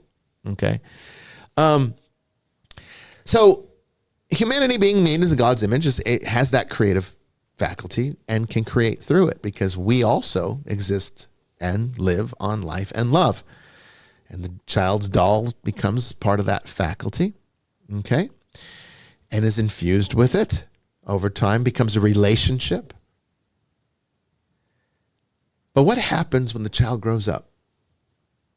What happens when now that child is no longer interested in the doll? Now, maybe the child's like 13, 12, 13, 14. Now it's boys that they might be interested in, no longer interested in childish things like a doll. So what happens to that doll that got all this love for, 5, 6, 7 years, however long it was, and now no longer gets it? But it was infused with all this love, thus life, because remember, love and life is exactly the same thing. There's no difference between the two. Our experience of them are different, but they are the same thing. They're just two sides of the exact same coin. Okay? What happens when this thing that got infused for years with the dedication of life and love from that one child is no longer loved? Because the child's moved on. Remember the song Puff the Magic Dragon from Peter, Paul, and Mary? No biblical pun intended, but yeah, but it's that's all about how the child gives love to Puff the dragon and Puff the Magic Dragon, and then he grows up and doesn't come see him anymore. And what happens to Puff? He gets sad and he goes into his cave and he doesn't come back out. Okay. It's a really sad song if you ever listen to it. It's a very powerful song because it talks about how dolls become haunted. Watch of course, that they movie didn't know that. Called If. Oh yes, Imaginary Friend. I haven't seen it, but I heard it's good. Oh my God. Is it in this line? You're going to love it. Okay, well. I cried. They probably stole some ideas from me. Who knows? But anyway, so what happens with this doll when it's no longer being cared? But it can feel now because it was infused with love, which means it has rudimentary life. Whatever the child could give, okay, it lives from that connection.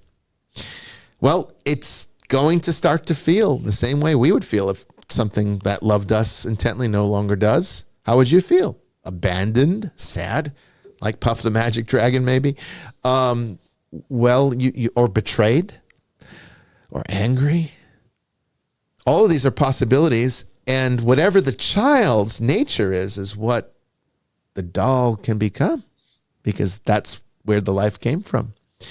So if the child would feel sad or angry, then the doll would feel sad or angry, depending upon what it is, if those conditions were to be done to them. So let's say a child that has the proclivity to be angry if it was abandoned by someone who loved it. When it abandons that doll becomes angry. And it becomes what we would say is a created wrathful spirit. And that takes on the characteristics of a demon for all intents and purposes, because all it is the trauma of loss and of neglect being continued on in whatever residual energy remains from whatever it collected over the years the child loved it. And this becomes the source of a haunting of an object that is naturally inanimate by our limited vantage point, but is actually a living thing now.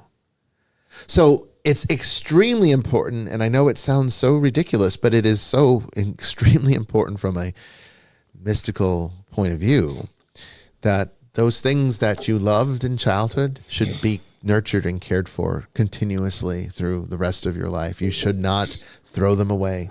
You should not throw them in boxes if you can help it. If you have to, it's fine typically to put them in a box and keep them in storage, because the one thing that is good about this phenomenon from a paranormal vantage point is that they can't really leave the general vicinity of what they are. Okay, so if you put all your loved stuffed animals into a box and forget about them, even if there is some of this residual energy left behind, it can't really go much further than the box.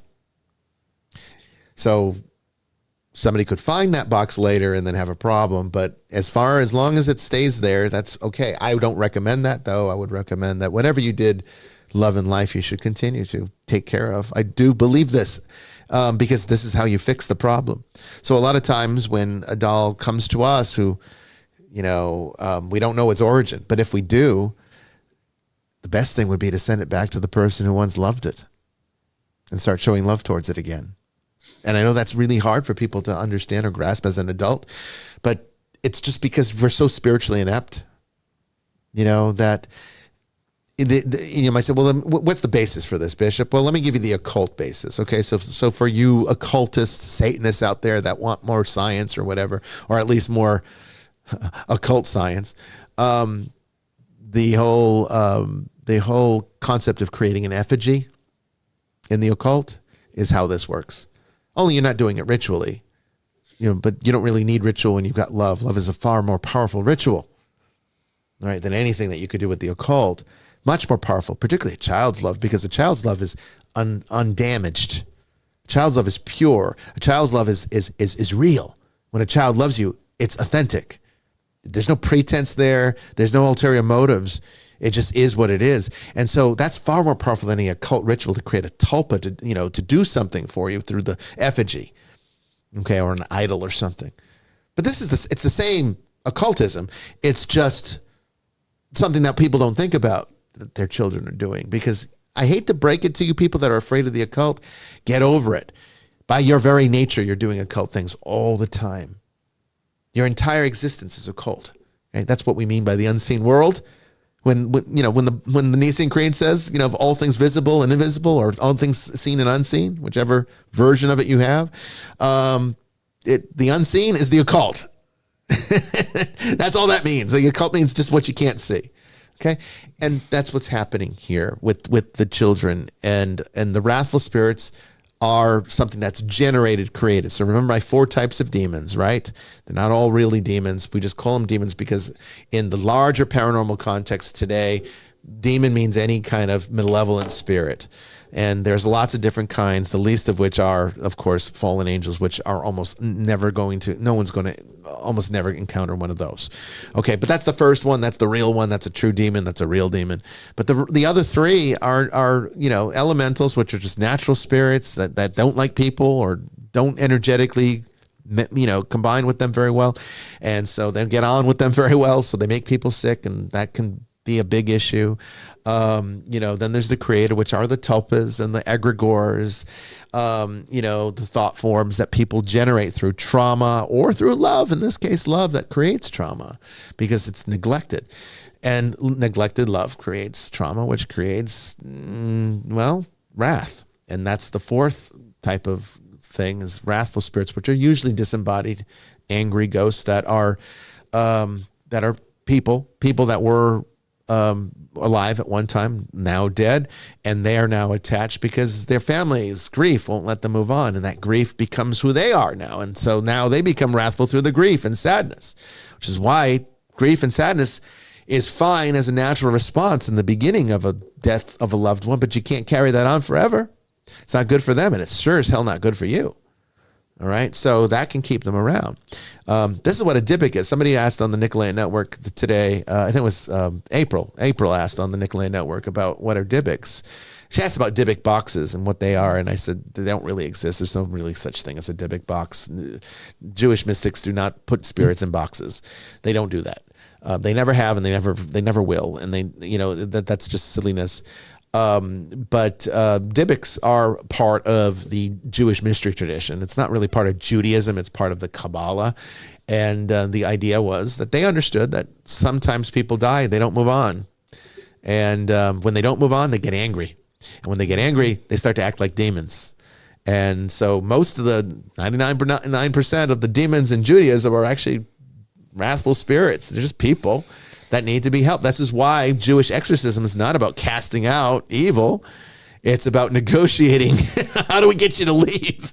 Because everything in Judaism is about a negotiation eventually. They're always needs a lawyer in the end. Yeah, that's right. So even their exorcism is basically just negotiate. Like, what do they want? And then give them what they want, they'll move on. That's the way it is. Kind of funny. But that's essentially what it is. Now, this can be for all toys. It doesn't have to be dolls. It's just effigies are different because they're made in our likeness, which is divine. The way we look is a divine design. So when we create a doll, even a personified one, because that's not how dogs look. That looks more like a person. It's personified. It's like a human. Dogs don't walk like that. Okay, so that is an effigy, more human than animal, and that image, which in the Kabbalistic tradition is Adam Kadmon, and I'm not going to go into that because that's like a whole different ball of wax. But it is the primordial man. There's power in that image. It's actually what the pentagram is. What is a pentagram? Everyone's afraid of pentagrams. Pentagram is man. The head is the top point. Then you get the 2 points, the 2 arms that go straight across, the line that goes straight across and then straight down. And then our legs are V slanted. It's a pentagram. You could draw a perfect pentagram over a man standing. That's where the pentagram comes from. It's man. It's Adam Kadmon. And that's why it's the primordial occult symbol that witches like to use. They don't even know what it means. They just like to use it because it's cool. It looks cool on jewelry. It makes you look scary. You know, it's and that's why when it's inverted, it's been typically understood to be evil, because you're putting the most divine part, the part that connects with God, the head, at the bottom. That's all it is. It's just symbols. It's archetypes. Don't get scared of them. Understand them. Okay, and this is how this happens with plushies and dolls. Now, anything in theory that's loved could take on this kind of attachment, but it's not going to be as powerful as something that has the effigy of man, because there's something divine about that. There's part of the divine connection. We are literally a physical expression of life and love. And we're the only animals that look like, I mean, even other primates, even the ones that kind of walk around on 2 legs, don't stand like we do. Nothing in the universe, and nothing, at least in our realm, on Earth, stands like we do. Okay.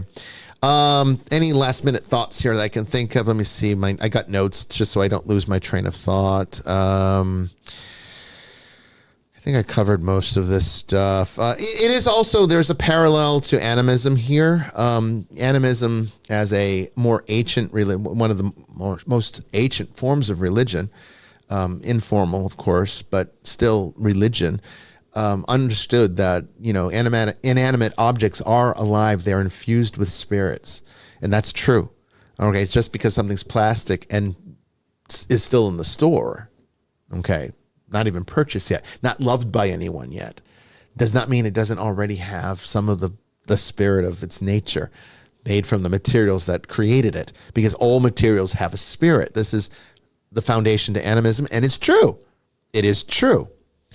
But they're low-level spirits. You don't worship these things. You don't worship these spirits. The animists will worship nature because of it. That's not what I'm suggesting here. But that doesn't negate that their perspective, their worldview, that all things are infused with spirit isn't true. Of course it's true. Couldn't be here if it didn't. The only reason why anything exists at all is because it has a spirit. God gave it a spirit, even the inanimate things. Okay, so all of this is part of how this happens. So at this point, okay, I am going to take our break. I think that's a good point to sort of digest this, because I'm pretty much at the end of what I need to say. And now I want to hear what you have to say about this. I'm sure some of you have some questions, and I'll be more than happy to answer them, or anything that's on your mind you can ask in the chat. I'll put the phone number up there shortly. Don't go away.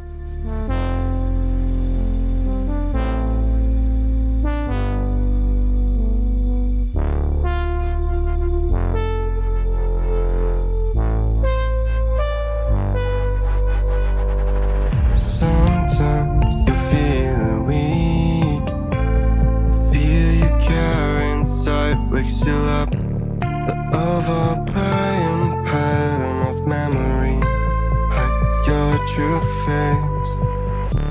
Take your own method, looking for the one who's trying to be perfect, yeah.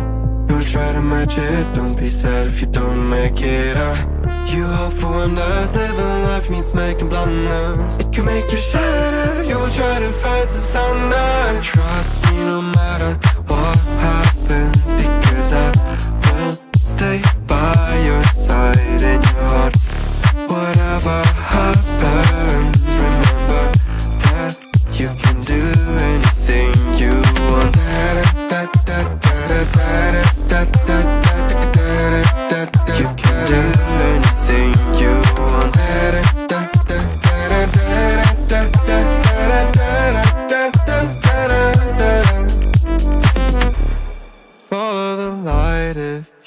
much and listen to your gut. The right path might come when the time is right. Take your own method, looking for the one who's trying to be perfect, yeah. You'll try to match it, don't be sad if you don't make it. You hope for wonders, living life means making blunders. It can make you shatter, you will try to fight the thunder. Trust me no matter what happens, because I will stay by your side in your heart. Whatever happens, remember that you can do anything you want.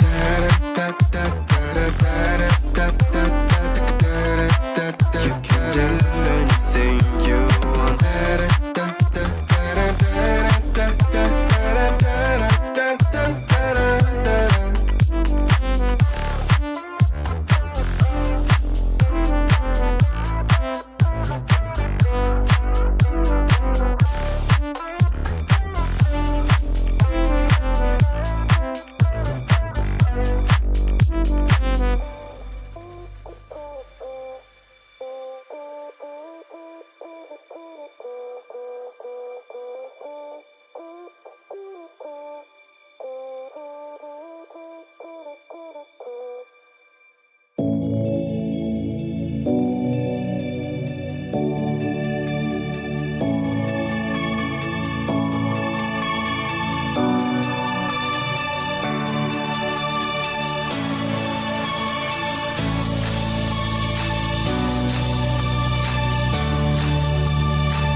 Welcome back, everyone, to the third and final hour of Vestiges After Dark. We've been talking about haunted dolls tonight, and you probably know now that they're not all that haunted. I probably disappointed you. I'm sorry. Not really. It's good that you understand these things because part of my work here, part of my job is to reduce fear. That's really my pastoral responsibility. Fear is not a good thing, particularly when it comes to things like this. Okay, nothing to be afraid of. Just understand what's happening and do something about it. Nothing that a little love can't cure. If you have a question about tonight's show on the subject of haunted dolls, you may call into the show 802-321-0073. That's 802-321-0073. I'll put you into the queue, take you on when we can. And of course, you can ask your questions in the chat. And we'd love to hear from you. If you're international, want to call for free, you can call us on Skype, Eye of the Seer. That's a free call with Skype. Okay. Love to hear from you. More to come.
When I am giving the presentation, I can't really see the chat, but I did see one question up there, which I thought was a really good one. Tennessee Trish, TN Trish, I think that's Tennessee Trish. Probably, yeah. Says, where do voodoo dolls fit in? That's a great question because that's exactly kind of where we were talking about with the effigies. Okay, so voodoo dolls work on that same occult principle of a human effigy taking on the characteristics of representation by proxy of its target. Not always for bad things. You can use voodoo dolls for good things. You could do healing rituals with them. I've seen it. There are methods that can be deployed. Most of the time, though, it's used to harm someone or to do love spells, neither of which I would ever recommend. Love spells are actually harmful, so I consider that black magic, actually. But yes, it's the same principle. Here, you create an effigy, you infuse it with aspects of the person that you're using as the target. So that's usually hair clippings or nail clippings that go into the doll and then are used to take on the likeness, because like attracts like. That's one of the other primary occult principles in this work that can be used in this way. Yeah, so that's exactly the same thing. But instead of infusing love into it, you're infusing wrath or rage. And that's energy too, not good energy. But, we're creatures of creation. So, we can't do anything without life. And remember, life is still love. Okay? So even when we do something that's hateful, it's still life that is doing that hate, which is why it's a sin. Because that's exactly why it's problematic, because we still are infusing life. So you're basically conducting a sacrilege. You're taking something sacred like life and making it do something harmful like hate. That's why it's problematic. You see? It's very interesting. Most of the things that Christ told us to do that become part of the moral law of the church are based on occult principles, because bad things happen in creation. This is how the fallen universe continues to be a fractured mess. This is how it happens. And so he's trying to teach us how to fix it. so that, we can all fix it together. That's what the church is for. That's what religion's for. And sometimes religion makes it worse, but, that's why we need good people there to make it better. Okay. Question. All right. So Marina has one. I've rescued a few sad stuffed animals from secondhand stores.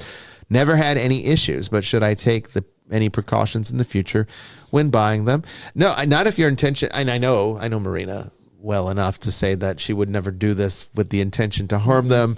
She would buy these things to love them. Honestly, she probably has more of that childlike good spirit than most people do. And I think that's all you would need to do. Just love them. That's all you got to do. Annabelle shouldn't be in the case that says, do not open. That's stupid. Okay, that's asinine, actually. Annabelle, if she really is causing trouble, which is another question altogether, she should be loved, not feared, not hated, not treated like some kind of object of disdain or evil, or, she should be loved. But that's not good. That doesn't bring in good money. So I have no real tolerance for that. I don't mind the movies, like Conjuring. That's just fun stuff. But I'm talking about the real thing. If it really is, the thing that they claim it is. Although I think that most of that story came from the Twilight Zone. The story of it really did. Even the name Annabelle was from that episode. So it's like so obvious that it was probably a made up story. But anyway, it's an egregore now. I was about to say it may have started out that way, but it's an egregore now. It's an egregore just now. Like Robert the Doll and Peggy. I mean, so how do you no matter how they started out, and the Dybbuk box that we've talked about the Dybbuk box too. It's an egregore now, people. It's an egregore now. Even if the Dybbuk box was never really a thing, was just somebody's stupid prank to get money on eBay or whatever it was. It's still, now it's become an egregore of its own. Right. And how do you fix these things? Oh, you think you need exorcisms? What do you think I do? What do you think I do when I go in, cast thee out, Satan? No, I give love. I embrace my clients, and I help them to feel love like they've never felt it by feeling the love of Christ. I take on that role in exactly the same capacity that he would, and that's the best exorcism I can give. In fact, I don't need all those rituals. That's just icing on the cake. It's a little bit of, pomp and circumstance so that people can comprehend what's going on there. But really all it is, what is exorcism? It's direction of love to fix what's lacking.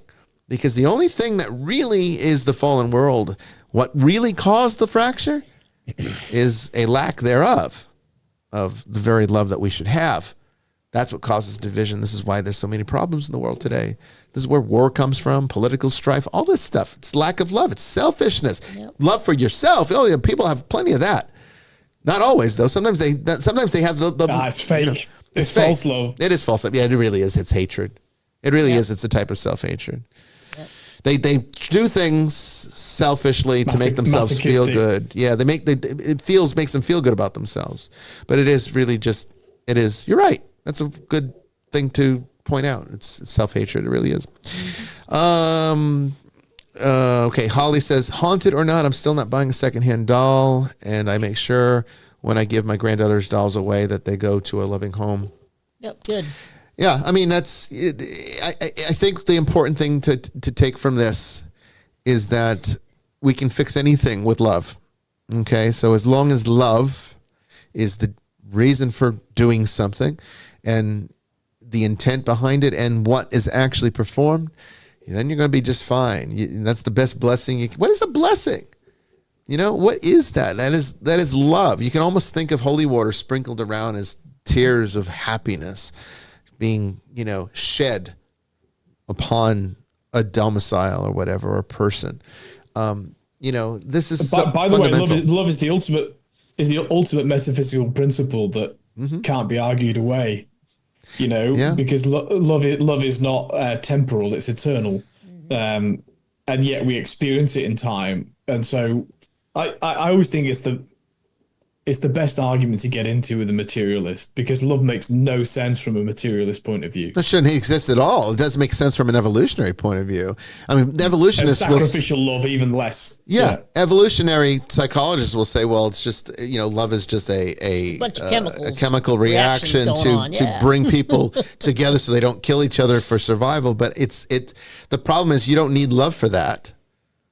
You just need companionship for that. Mm-hmm. And I mean, the kind of thing that I was reading about the psychology of cats. I find cats fascinating creatures. I've always had one most of my life, and I enjoy them. They're my favorite animal. Far more than dogs. I like dogs, but I would never really own one. They're too noisy for me. I much prefer the companionship of a cat. So I've always had cats, and I'm interested in their psychology. And so people wanted to know, they asked this cat psychologist, who basically he's not a cat psychologist. What he is he's a researcher on he's an animal behaviorist. Yeah.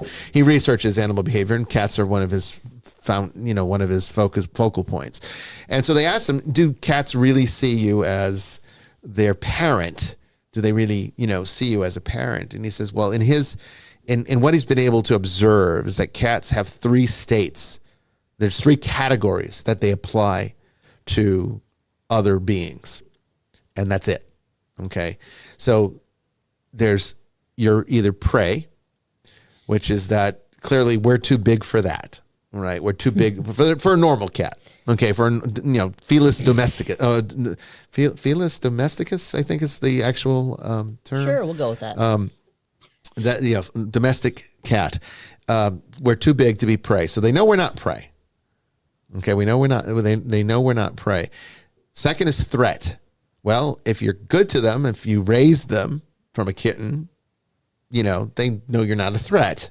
Hopefully, and so that gets dismissed. The third one is companion. Is part of, that's it.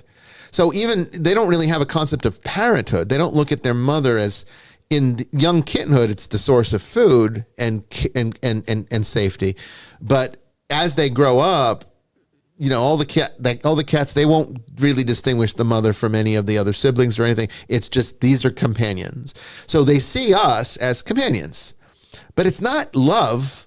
Like in this kind of sense, it's a kind of affection, I think, because affection is something that in evolution does serve a purpose, but love doesn't need to be there. Nor does beauty. If you want to ever prove the existence of God, then explain why there's art, beauty, aesthetics, love. These do not need to be there. Why do we have concepts of these things? They do nothing for us. If anything, it kind of subtracts from life, right? It can actually be disastrous to our survival because, if love is lost, that can lead people to kill themselves.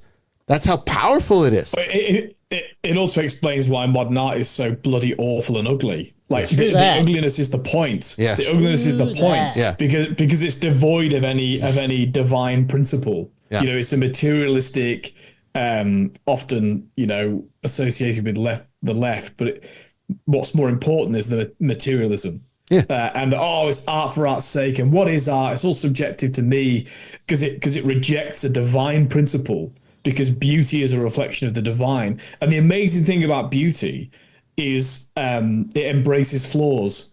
If a human face is put, like if I put my face on the screen and made it perfectly symmetrical, it wouldn't look like me. Oh, that's right. Because beauty is not about perfection. It's about reflecting something of the glory of God. I'd put it that way. Because beauty is symbiotic. And that's why I do think we can rank art. I do think we can say that actually,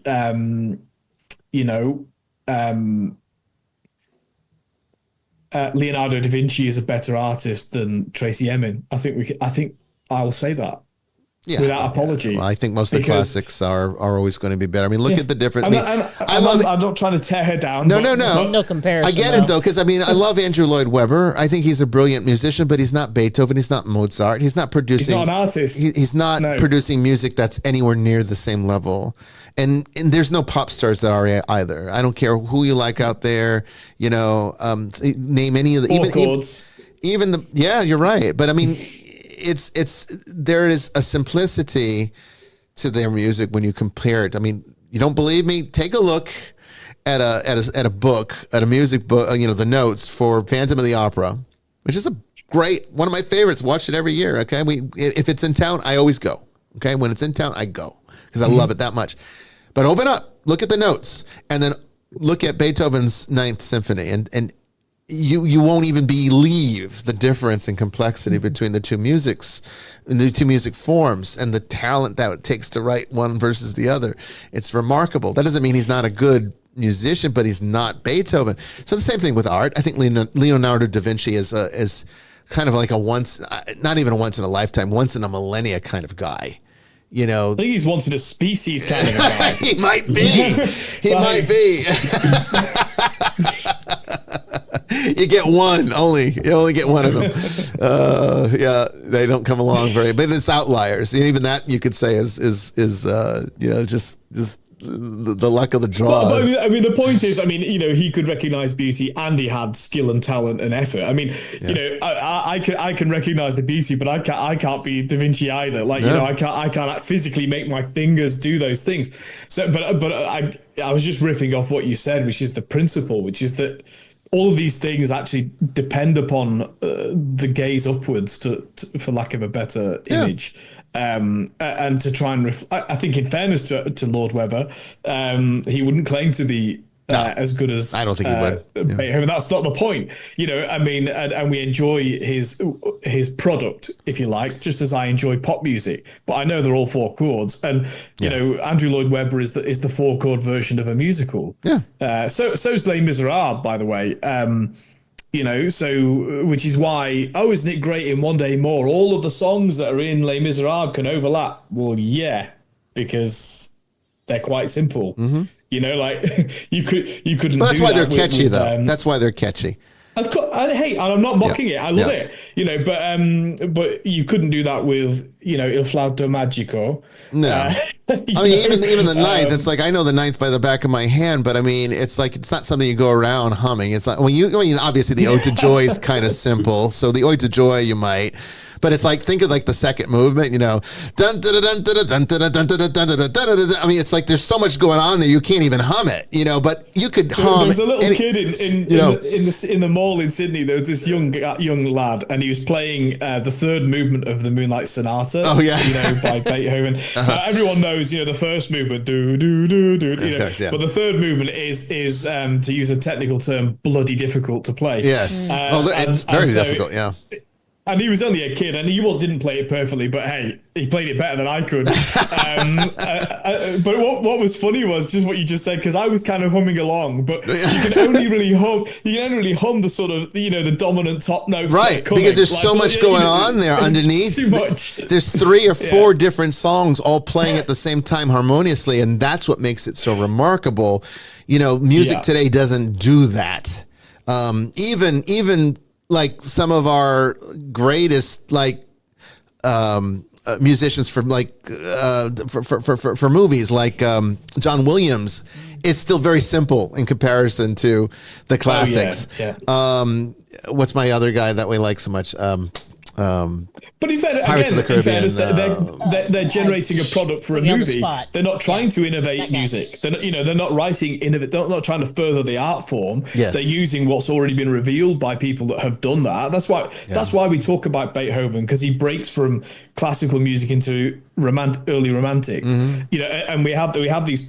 Or Handel that goes from Baroque to classical. Yes. These are why these are people we know. There were lots of other musicians around that time and composers who were really, really good, but they didn't break new ground.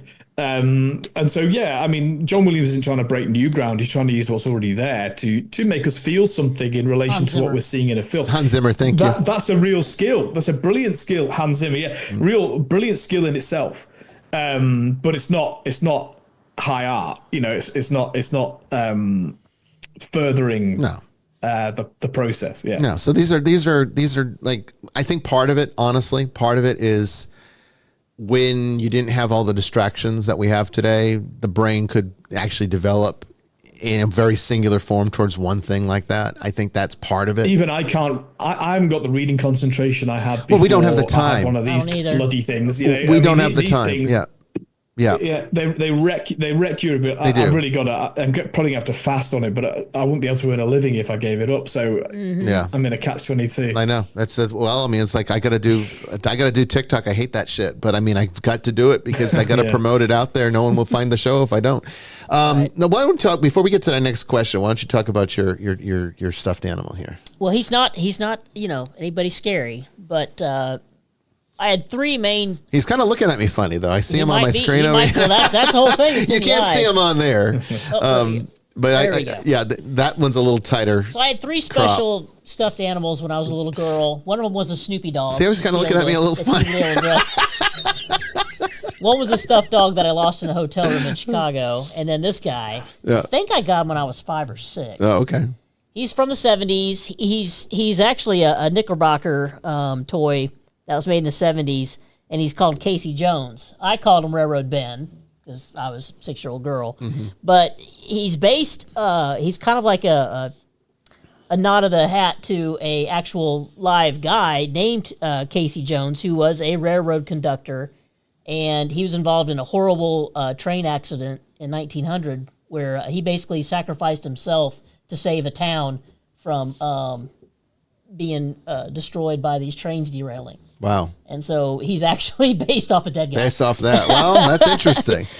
So do you think that helped infuse some of his personality? I don't know. I just know that I do remember specifically, he used to sit on my bed with all my other stuffed animals while I would sit. I actually had a school desk in my room for a while, and I would do schoolwork at that desk. I'd do drawings at the desk and everything. And I remember one day actually feeling like someone was watching me, and I looked behind me, and you see how his eyes are, right? Well, his eyes had shifted to the other side. Oh, really? Like he was like, hey. He looks around. Like he was looking at me. I didn't see it, but I know that it happened. It was on the wrong side. Interesting. So you didn't see it move, but you saw it on the other side. And then there was another time where his arm kind of went real faint. Yeah. So he was something that I used to cuddle with. I used to sleep with him. So I think it was just, So why do you still have him, but none of the others? What's the reason? Well, one behind of them that? got lost in a hotel room. That was Ralphie, my dog, and Okay. that I'm still upset about. Okay. And then the other one was my Snoopy plush. If you remember back in the 80s, they had the Snoopy plush dolls that you could buy outfits for. Oh yeah, I had them all. I think he ended up. I think I ended up giving him away, or he's in a box somewhere in my parents' basement. But so he's the last one I have from childhood, and he's been with me, 40, 45 years now. So that's my haunted doll. Not really haunted, but kind of a strange story. Well, but there is something to that, though. He was infused with a lot of love. Yeah. I loved all my stuffed animals. Anybody that knows me knows I love animals. So we did a kind of a live special stream. bond. We did one of those old, back in the day, liturgical libation live streams where we, did I think it was like Facebook and YouTube or Twitter maybe. I don't remember where we were streaming it to at the time, but the first Sonic movie had come out. And Right. we had gone down to yeah. get the plushie from Build-A-Bear for that first movie. Which of course is Levi's, my son's primary character, and a lot of love went into that character, let me tell you. And so we were doing a stream, and I've taken pictures of it, so it's not imaginary. It's true. He has multiple different facial expressions that he would do. But the one thing that was the most remarkable is that we were doing a stream and he wasn't in the room. Okay, he wasn't in the room. But while it was at the other house, and we were sitting in the love seat, the 2-seater was angled in such a way that the camera was there, and then behind the camera was a window out to the back deck. And while we were having a stream talking about paranormal stuff, whatever, I saw that hog come up outside and look through the window. I remember this. Yeah. I remember this. Yeah. Yes. And I mean, you can even see, if I don't know if it's probably still out there in the ether somewhere, but you can see me react. Yeah. Anita, thank you for liking the stream. Thank you. And I mean, Marina remembers this. Yeah. If you remember, if you watched it when it happened, you saw me react to it, and it was really quite shocking. But that is exactly the kind of thing we're talking about, and it defies the normal pattern of what we understand to be possible within the universe. It defies the natural order of things because it's extending itself largely from this unseen part of reality that we can call the occult, or we can just call the ether, or we can call, the supernatural world. It's all kind of part of this, but it's very, very real, far more real than anything you think about the external world is here. So, all right. So I want to make sure I get to questions. Does anybody have any questions that I haven't gotten to yet? We have a few that were way up thread, not necessarily about haunted dolls, but Tennessee Trish had one. Okay. That's a pretty good question. She wanted to know what we thought about these ghost apps that are all coming out now. She read an article somewhere where someone's calling it a gateway to opening up yourself to demons, or opening up portals or whatnot, kind of like a Ouija board, I guess. Yeah, it's a good question because you might say, well, how could an app, because it can only use the technology that the phone is. So if the phone wasn't designed to pick up the various things that this ghost hunting equipment is supposed to pick up, then how could it do it? Like, I will say all iPhones have an electromagnetic sensor on them. They do. So you can actually use your phone there's an app to use it as a electromagnetic, EM device. You can do that. So that's one thing that these apps could theoretically use to detect variations, because that's what a lot of this equipment does anyway. But outside of that, like the Oculus kind of apps, where it does it picks a word out of a database. I mean, I guess it's working on the same principle as the actual, devices.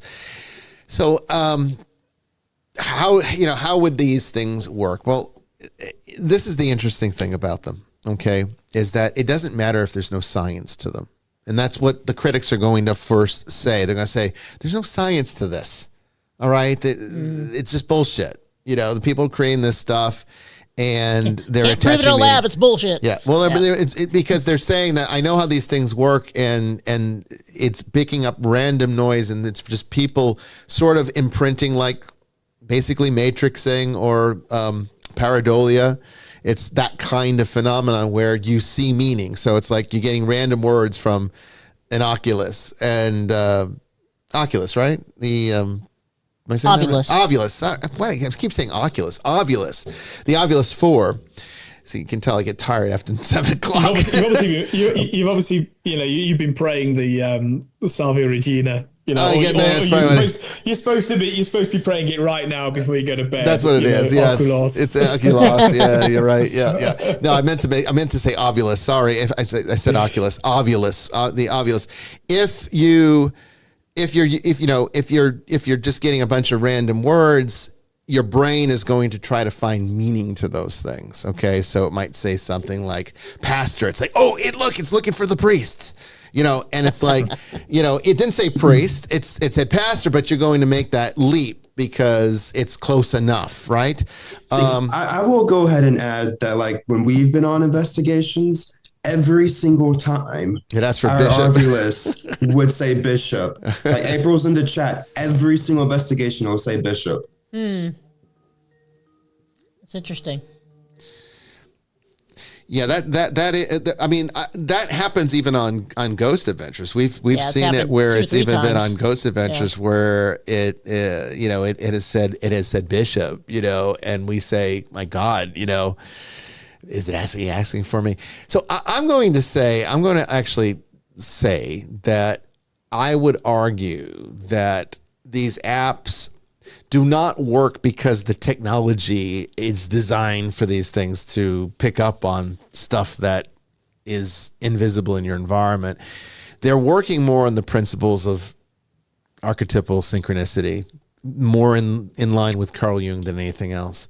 So it's kind of like these devices are actually responding in a way that is relevant through meaningful coincidence, in the same way that a tarot deck works, divination, anything of that kind of thing, where you're taking random information, but it's coming together in a meaningful way.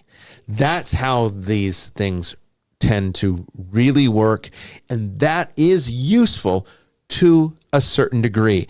I'm not going to say that it is useful to the way that they try to make it seem on these shows, because again, like I've said, how many times have I told you that when I do EVP, a lot of times it's my own voice talking back to me in these EVPs. And it's not me talking. I'll ask a question, then I'm silent, and then I get a response back, and it's my voice talking back. Where's that coming from? That is, again, part of the incorporeal world that's sort of all around us, and that's the part that seems mysterious to us, and that's where the paranormal aspect comes from.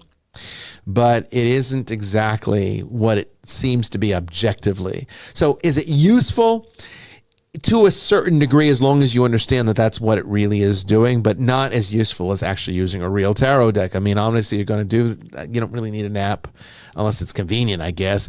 But I think an actual tarot deck gives much more information about the unseen world than anything else, because it's already archetypally programmed to do that. It's been around for 500 or more years. Divination is even older than that. So it's got establishment within the system, which is why I like tarot, and I study tarot. I teach tarot. I'm calling in from the 931 area code, which is Tennessee. Hello, you're on the air. Hi, this is April. April. Hey, April. How's it going? Okay, so we got April on the line. She's been a guest on this show, and she's an integral part of the Nikolai Network, as well as a student. So what do you got for us tonight, April? Well, I've got a story about a haunted doll, but I also want to say something about what you were just talking about as far as like hearing your own voice through an EVP. Uh-huh. We went on an investigation just this last weekend, and this is the first time it's ever happened to me. I was using a spirit box portal, and I asked a question, and it was answered in my voice, and that freaked me out a little bit. Yeah, it's a little creepy, isn't it? Well, they're thinking, oh my God, it's a doppelganger. Yeah. It's a doppelganger after me. That's what people think when they hear that. But the fact of the matter is, it's just because you're actually projecting out into the ether. It's reflecting yourself back at you. That's what it is. And that's why we tend to hear things that we expect in EVP. Same with tarot. I have to train my students. 90% of the training in teaching people to use tarot is not teaching them to memorize the meanings of the cards. That's very insignificant. What is important is teaching them how to ask the questions so that they don't imprint their fears or their desires into the answer. Otherwise, you're not going to get an accurate response. You're going to get what you want to get or what you're afraid you're going to get, depending upon the nature of the question. You just throw the question up there and let it go. You got to let it go. And the same thing goes with the EVP. So when you go into a place, if you have any knowledge about it, if even the knowledge that this place is known to be haunted is all it takes for your subconscious mind to now start projecting itself out into the ether. And yeah, EVP picks it up and it gets echoed back at you in an intelligent way. So it's almost like an intelligent, semi-intelligent echo. It's an echo that you can talk to and get an answer from, but it's really your subconscious mind. And it's a very well-known phenomenon. You can, if people don't believe me, go and watch the Ogden possession episode of Ghost Adventures. When Aaron is in the closet, okay, and he's asking questions with the SB7 or SB11, whichever the one they were using. I think it was the 11 that day. He asks a question, and it comes back, and I think it says Bishop or Bishop Bryan. I think it says Bishop Bryan or Bishop or something. Yeah. And it's my voice. It's absolutely my voice. You can hear it. You can watch the episode. Go check it out. Upstairs. Yeah, and we're no, we were actually outside, I think. Were we still outside? Yeah.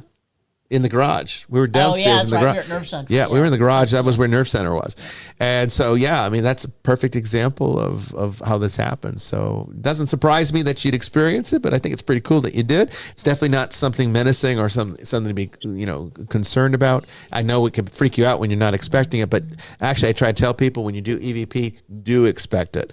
Because most of the time, when you're hearing these very mechanical sounding voices, if you can fine tune them enough, if you've got the equipment and the know-how to be able to actually reduce the noise, you're going to find that most of the time those mechanical voices are basically your voice.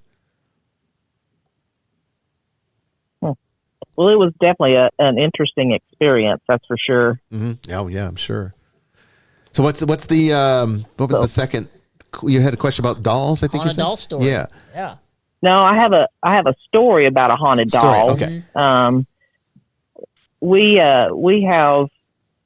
were hosting a novice investigation one evening, and there was this doll that we had in our location, and we didn't know anything about it. It was just a faceless doll that I've learned later, I think is like an Amish doll, because they don't put faces on them because they think that makes them be possessed or whatever. Right.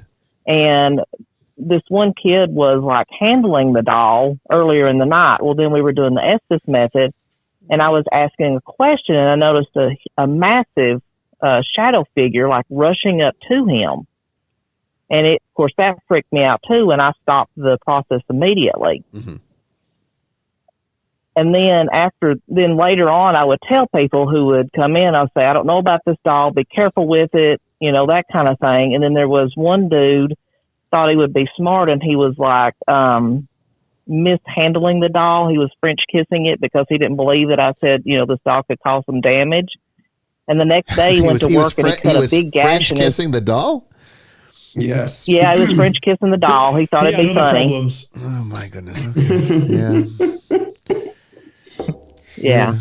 See, well, there was other remember things what I that happened said that night, when you infuse part of yourself into these objects, they reflect you back. Well, this is exactly how things go wrong in the paranormal, because when you start, pushing out jest and perversions and various other things into a third person object like a doll or whatever, well, that gets reflected back too. That starts to take on its nature too. Our actions are actually meaningful, even silly ones. And yeah, that can definitely cause something dark. Completely inappropriate behavior, huh? I'll just put that out there. Yeah. Yeah. Well, the next day when he went to... No! Did we lose her? Hello? There you are. No, something happened. Hello. Hold on just a second. April, if you could call back into the show here real quick. We're going to, 952, area code 952, stay on the line. I'm sorry, what? Calico. I think it's Calico. Is that Calico? Yep. Stay on the line, Calico. Stay on the line. And, I'm sorry. Hello? Yeah, stay on.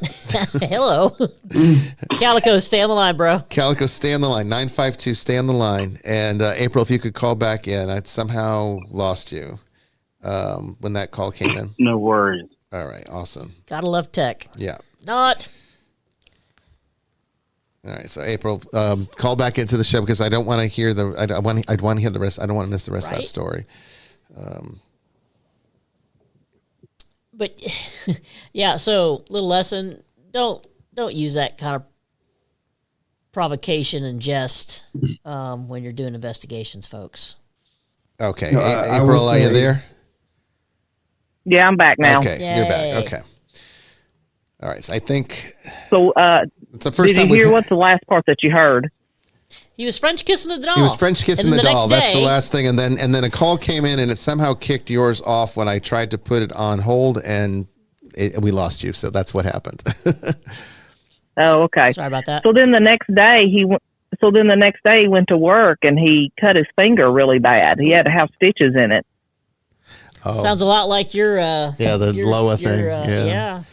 Yeah, that doesn't surprise me either. You know, these things will definitely get it can go south really quickly. Let's just say that. I'm going to say that when you play with the spiritual world, you will get burned if you're not respectful, if you don't know what you're doing, because these things are sentient. And I think that's really the fundamental thing, is that we tend to think that we're the only thing that matters. Yeah. We do this with animals. We do this with plants. Yeah. People have no problem cutting down trees. You know, they don't understand that these are living things that are spiritually infused with powerful energy that's being adversely damaged by your actions. All right. So, you know, the Native Americans knew this, you know, with some of their practices and culture, where they would actually, they wouldn't kill it. If they killed an animal, they would celebrate its spirit. They would thank its spirit for giving its life for their nourishment. Yeah, you say a prayer over it. Yeah, and they would use every part of that animal Then too. a lot of tribes, you would have to, your first kill, you would actually have to take a chunk of their heart and eat it. Correct. To take that energy on. Yes. Yeah. So we don't do that anymore. You know, you want to build a sky rise. You just plow the land, tear up everything, kill everything that's there. It doesn't matter. We don't care. That's not being a good steward of creation, which is one of the commissions God gives us. One of the earliest commissions that we're given. Honestly, that's not being a good steward of creation. But at the same time, I try never to chop down trees. I'm surrounded by them. The only time, I've actually never had to do it, but if there was one that was leaning or something where it was already, dirt damage in some way, well, then that's when you take care of it. But I don't just knock down things to knock down things. I mean, even building materials, sometimes, the spirits of these things, I'm going to sound very animistic here, but the spirits of these things stay with the remains. So we build our houses out of the corpses of living things. I mean, wood, right? Even stone is the only difference with stone is that stone isn't an organic life. So it has a different type of spiritual formulation. It is if it's limestone. Well, that's true. Yeah, I mean, yeah, you're right. So, these are things that we rock. Yeah, these are things we need to keep in mind about what we do and how we live. And of course, we're just so conditioned to not care. We're really so egocentric that we really think we're the only thing that matters. And I'm not talking like some kind of crazy ultra liberal, wacky, conservationist. I'm not like that. I'm the first one to say that global warming, is likely a cycle, not necessarily anything we're really doing. Probably. We also make whiskey barrels out of timber as well, so we don't want to be too down on it. That's true. We don't want to be too down on it, but that doesn't mean that we couldn't spiritually handle it better. You know what I mean? But back to the environment, it's like Tracy and I have talked about global warming, and she had a brilliant idea about it that I think she's absolutely spot on. The one thing that no one wants to talk about. So if we are contributing, if that is true, and I'm not saying we're not, I'm just saying that the Earth has gone through a lot of cycles. There's parts of its history where it was very warm, parts of it where it was very cold. It fluctuates. Okay, so that's possible. But if we are contributing to it, we keep talking fossil fuels. We keep talking about all of these pollutants and everything else. Mm-hmm. But we never talk about the fact that we have pretty much paved over the entire world with fucking cement. Yeah. And even our roofs are made of a radiating material. So where the earth is designed, trees, to absorb all this heat, all of our sidewalks and in roads and rooftops are just radiating it back out. We never talk about that. And see, they don't want to talk about it because it's not fixable. You can't fix it. What are you going to do? Take out all the roads? Knock down all the buildings? No one's going to want to do that. So go after the gasoline. Go after the oil companies. Go after gas powered vehicles. But the reality is, it's probably just radiation from the fact that we've gotten rid of so much natural landscape. If we're contributing at all, nobody wants to talk about that. But that's just, I'm not saying it's kind of off the subject, but the fact of the matter is, it's indicative of the fact that we don't give a damn about creation. So sorry, April, did you have something more to their story? I kind of went off on a tangent there. Oh, no, you're fine. I do have one kind of the upside of the whole thing with the doll is that another instance, we had someone who was like taking very good care of the doll, was like holding it like you would a baby and that kind of stuff. Yes. And we were doing the Estes method with that, and we were getting a lot of responses as if it was helping us communicate better. That's fascinating. So it's like it appreciated us when we were being good to it. And then when we were not, of course, it did what it did to the one guy. Makes sense. I think that is a good example of how we need to be more mindful of what we do and how this unseen world actually interacts with us. It's not quite what we think it is. And a lot of things that we call demons are basically just all the spiritual energy we just keep pissing off. And we're hostile to it. So it's hostile towards us. It's not that it's evil. It's just trying to protect itself. You know, like an animal trapped in a cage or something that's been cornered, you know, lashes out, not because it's mean, but because it's scared, you know, and that's what we create when we create trauma. So thank you for that story, April. I appreciate it. Interesting. You're welcome. Y'all have a good evening. You do the same. Thanks, Thank you again. All right. We're going to try to get, I think it was Calico. Calico. He said he Okay. was So I gonna think call he's in. right here, I think. Okay. So Calico, okay, let's try this. Okay. Hello? Hello, Calico. Is this you? Gotcha. Yes, it is. All right. Hey, All go right. ahead. Welcome to I think this is your first time calling in, but you've been on the chats for a long It time. is. Yeah. It is a long time listening. First time I'm calling in. Thanks to Bishop Bryan, sister, Jamie, everyone else. You know, I'm just happy to be here. My question necessarily revolves around the way I was necessarily brought up, right? Okay. And I'm not, leaving Brother Chris out of this at all. So I want to make everyone, included. So my governess and my brother, my governess and our au pair, come to find out, after a long time, basically practice voodoo, right? Mm-hmm. I grew up in the American, Southeast, around Savannah, so it was necessarily, how can I say, given that sort of belief structure was accepted. And I would like to know what the bishop, what Sister Mary Joan, and what everyone else thinks about this situation. And at this point, I'm going to hang up so everyone can speak. Thank you very much. Well, thank you for calling in. We appreciate it. Father, you want to start, or Jamie, you want to start with that one? What exactly was the question? Savannah, Georgia, to me, is Justice Clarence Thomas. That's what I know about Savannah, Georgia. Savannah, He's from there. Savannah is kind of, I want to say, like almost like a little New Orleans. If you're asking about Savannah, how it is, right. it is very haunted. Yeah.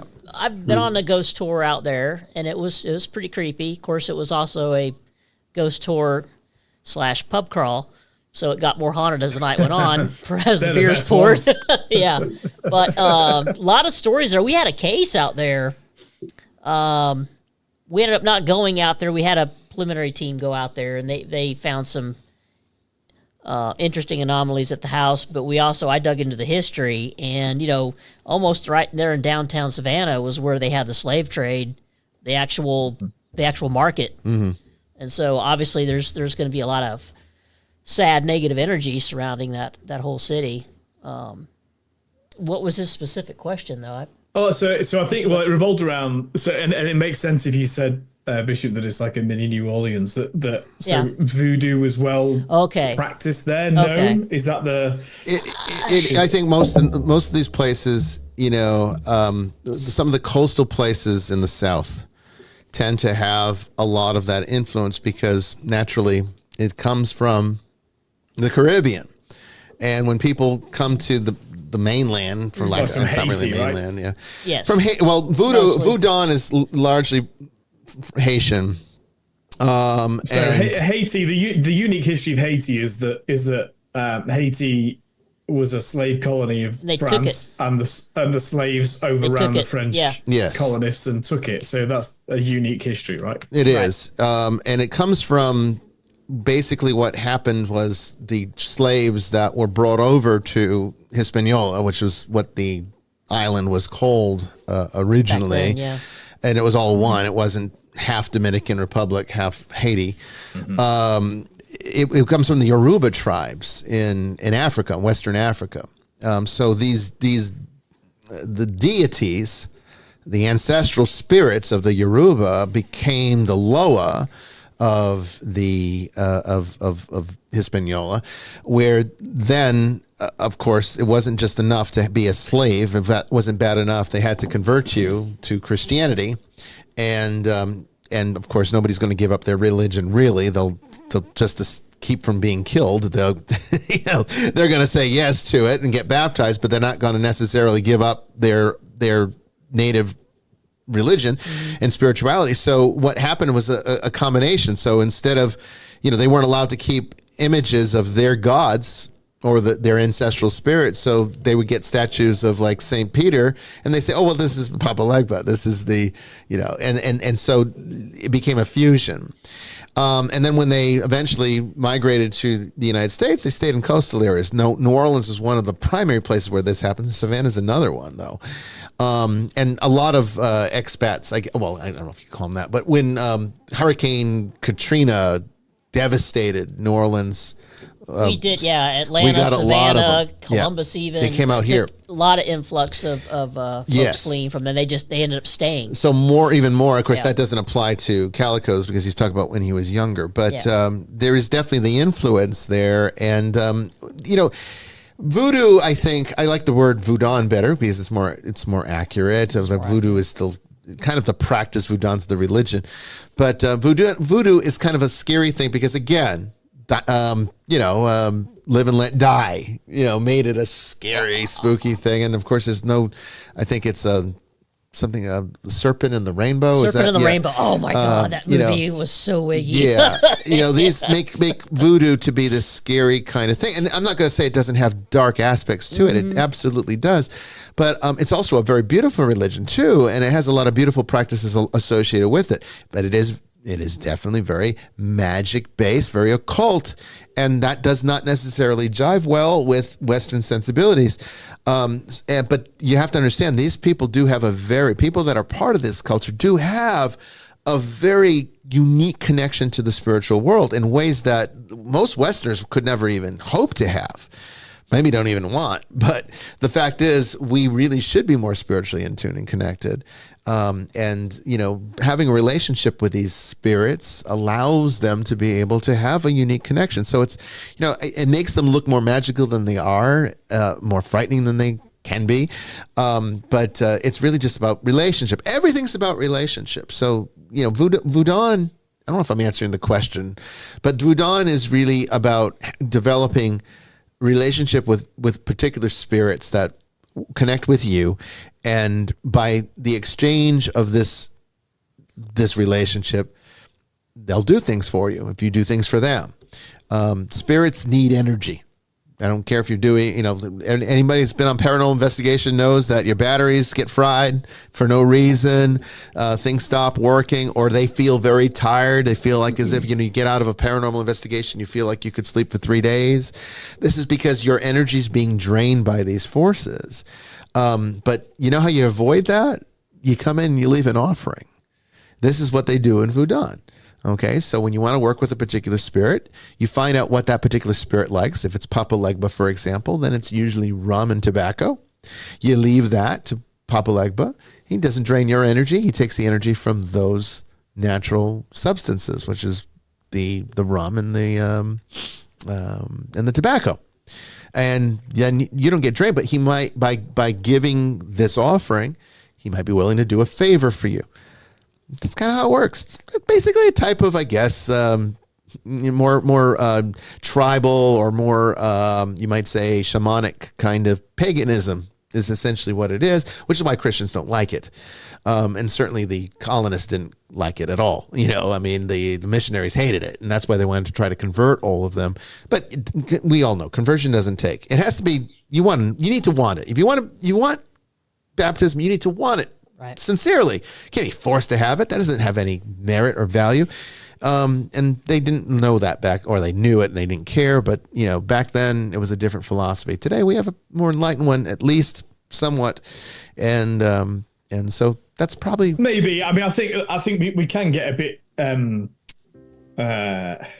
We can misremember. There were lots of good things that were suppressed in the name of empires that went out, and dodgy religious practices that were, involved human sacrifice and all of that sort of thing. So, there were things that went, the Yoruba never did that, but there were tribes that did. There were tribes that did.